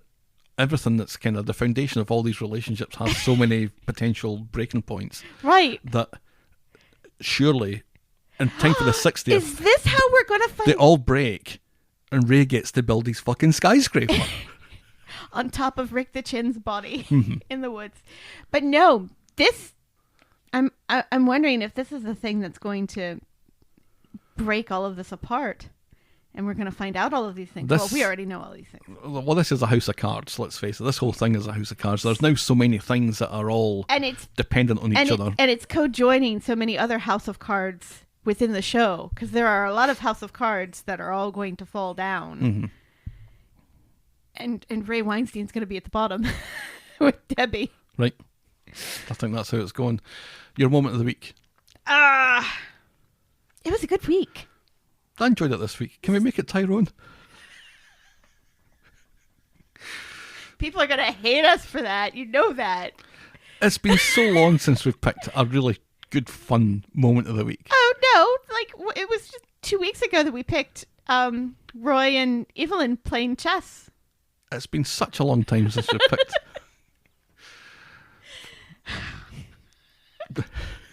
Because that caption is going to be on Doom Blue Steel, let's face it. That's funny. That's funny right there. Fine. It's my favourite bit of the week. Okay. I mean, it's yeah.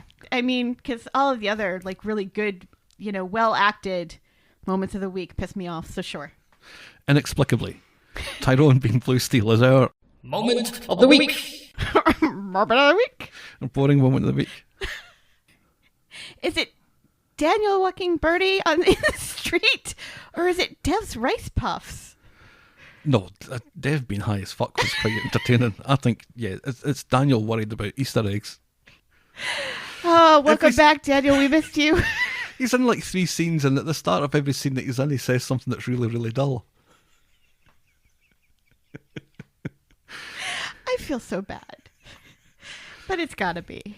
Daniel and his Easter eggs. That's it. Boring moment of the week. Moment. Well, let's see how close I can get this down to below 2 hours. We're You at can't. 2:20 at the moment. I You don't can't. think it's possible. Of course, we went over on a weekend when I have lots to do. Right. So, if you've got lots of things to do this weekend, drop us a line with the talkofthestreet@gmail.com. That's also our address on Skype if you want to leave us a voicemail, and our address on PayPal if you want to throw a couple of nuggets into our virtual tip jar. Be it at Corey Podcast on Twitter, Facebook and Instagram. Please check out our merch store and our YouTube channel. Links to both you can find on our Twitter bio page. If you have the inclination, please leave a rating and a review on our iTunes. Helen is desperate for a pee, I'm guessing. Thanks for making it to the end of another episode. We will be back next week with more Talk on the Street. Bye. Cheerio.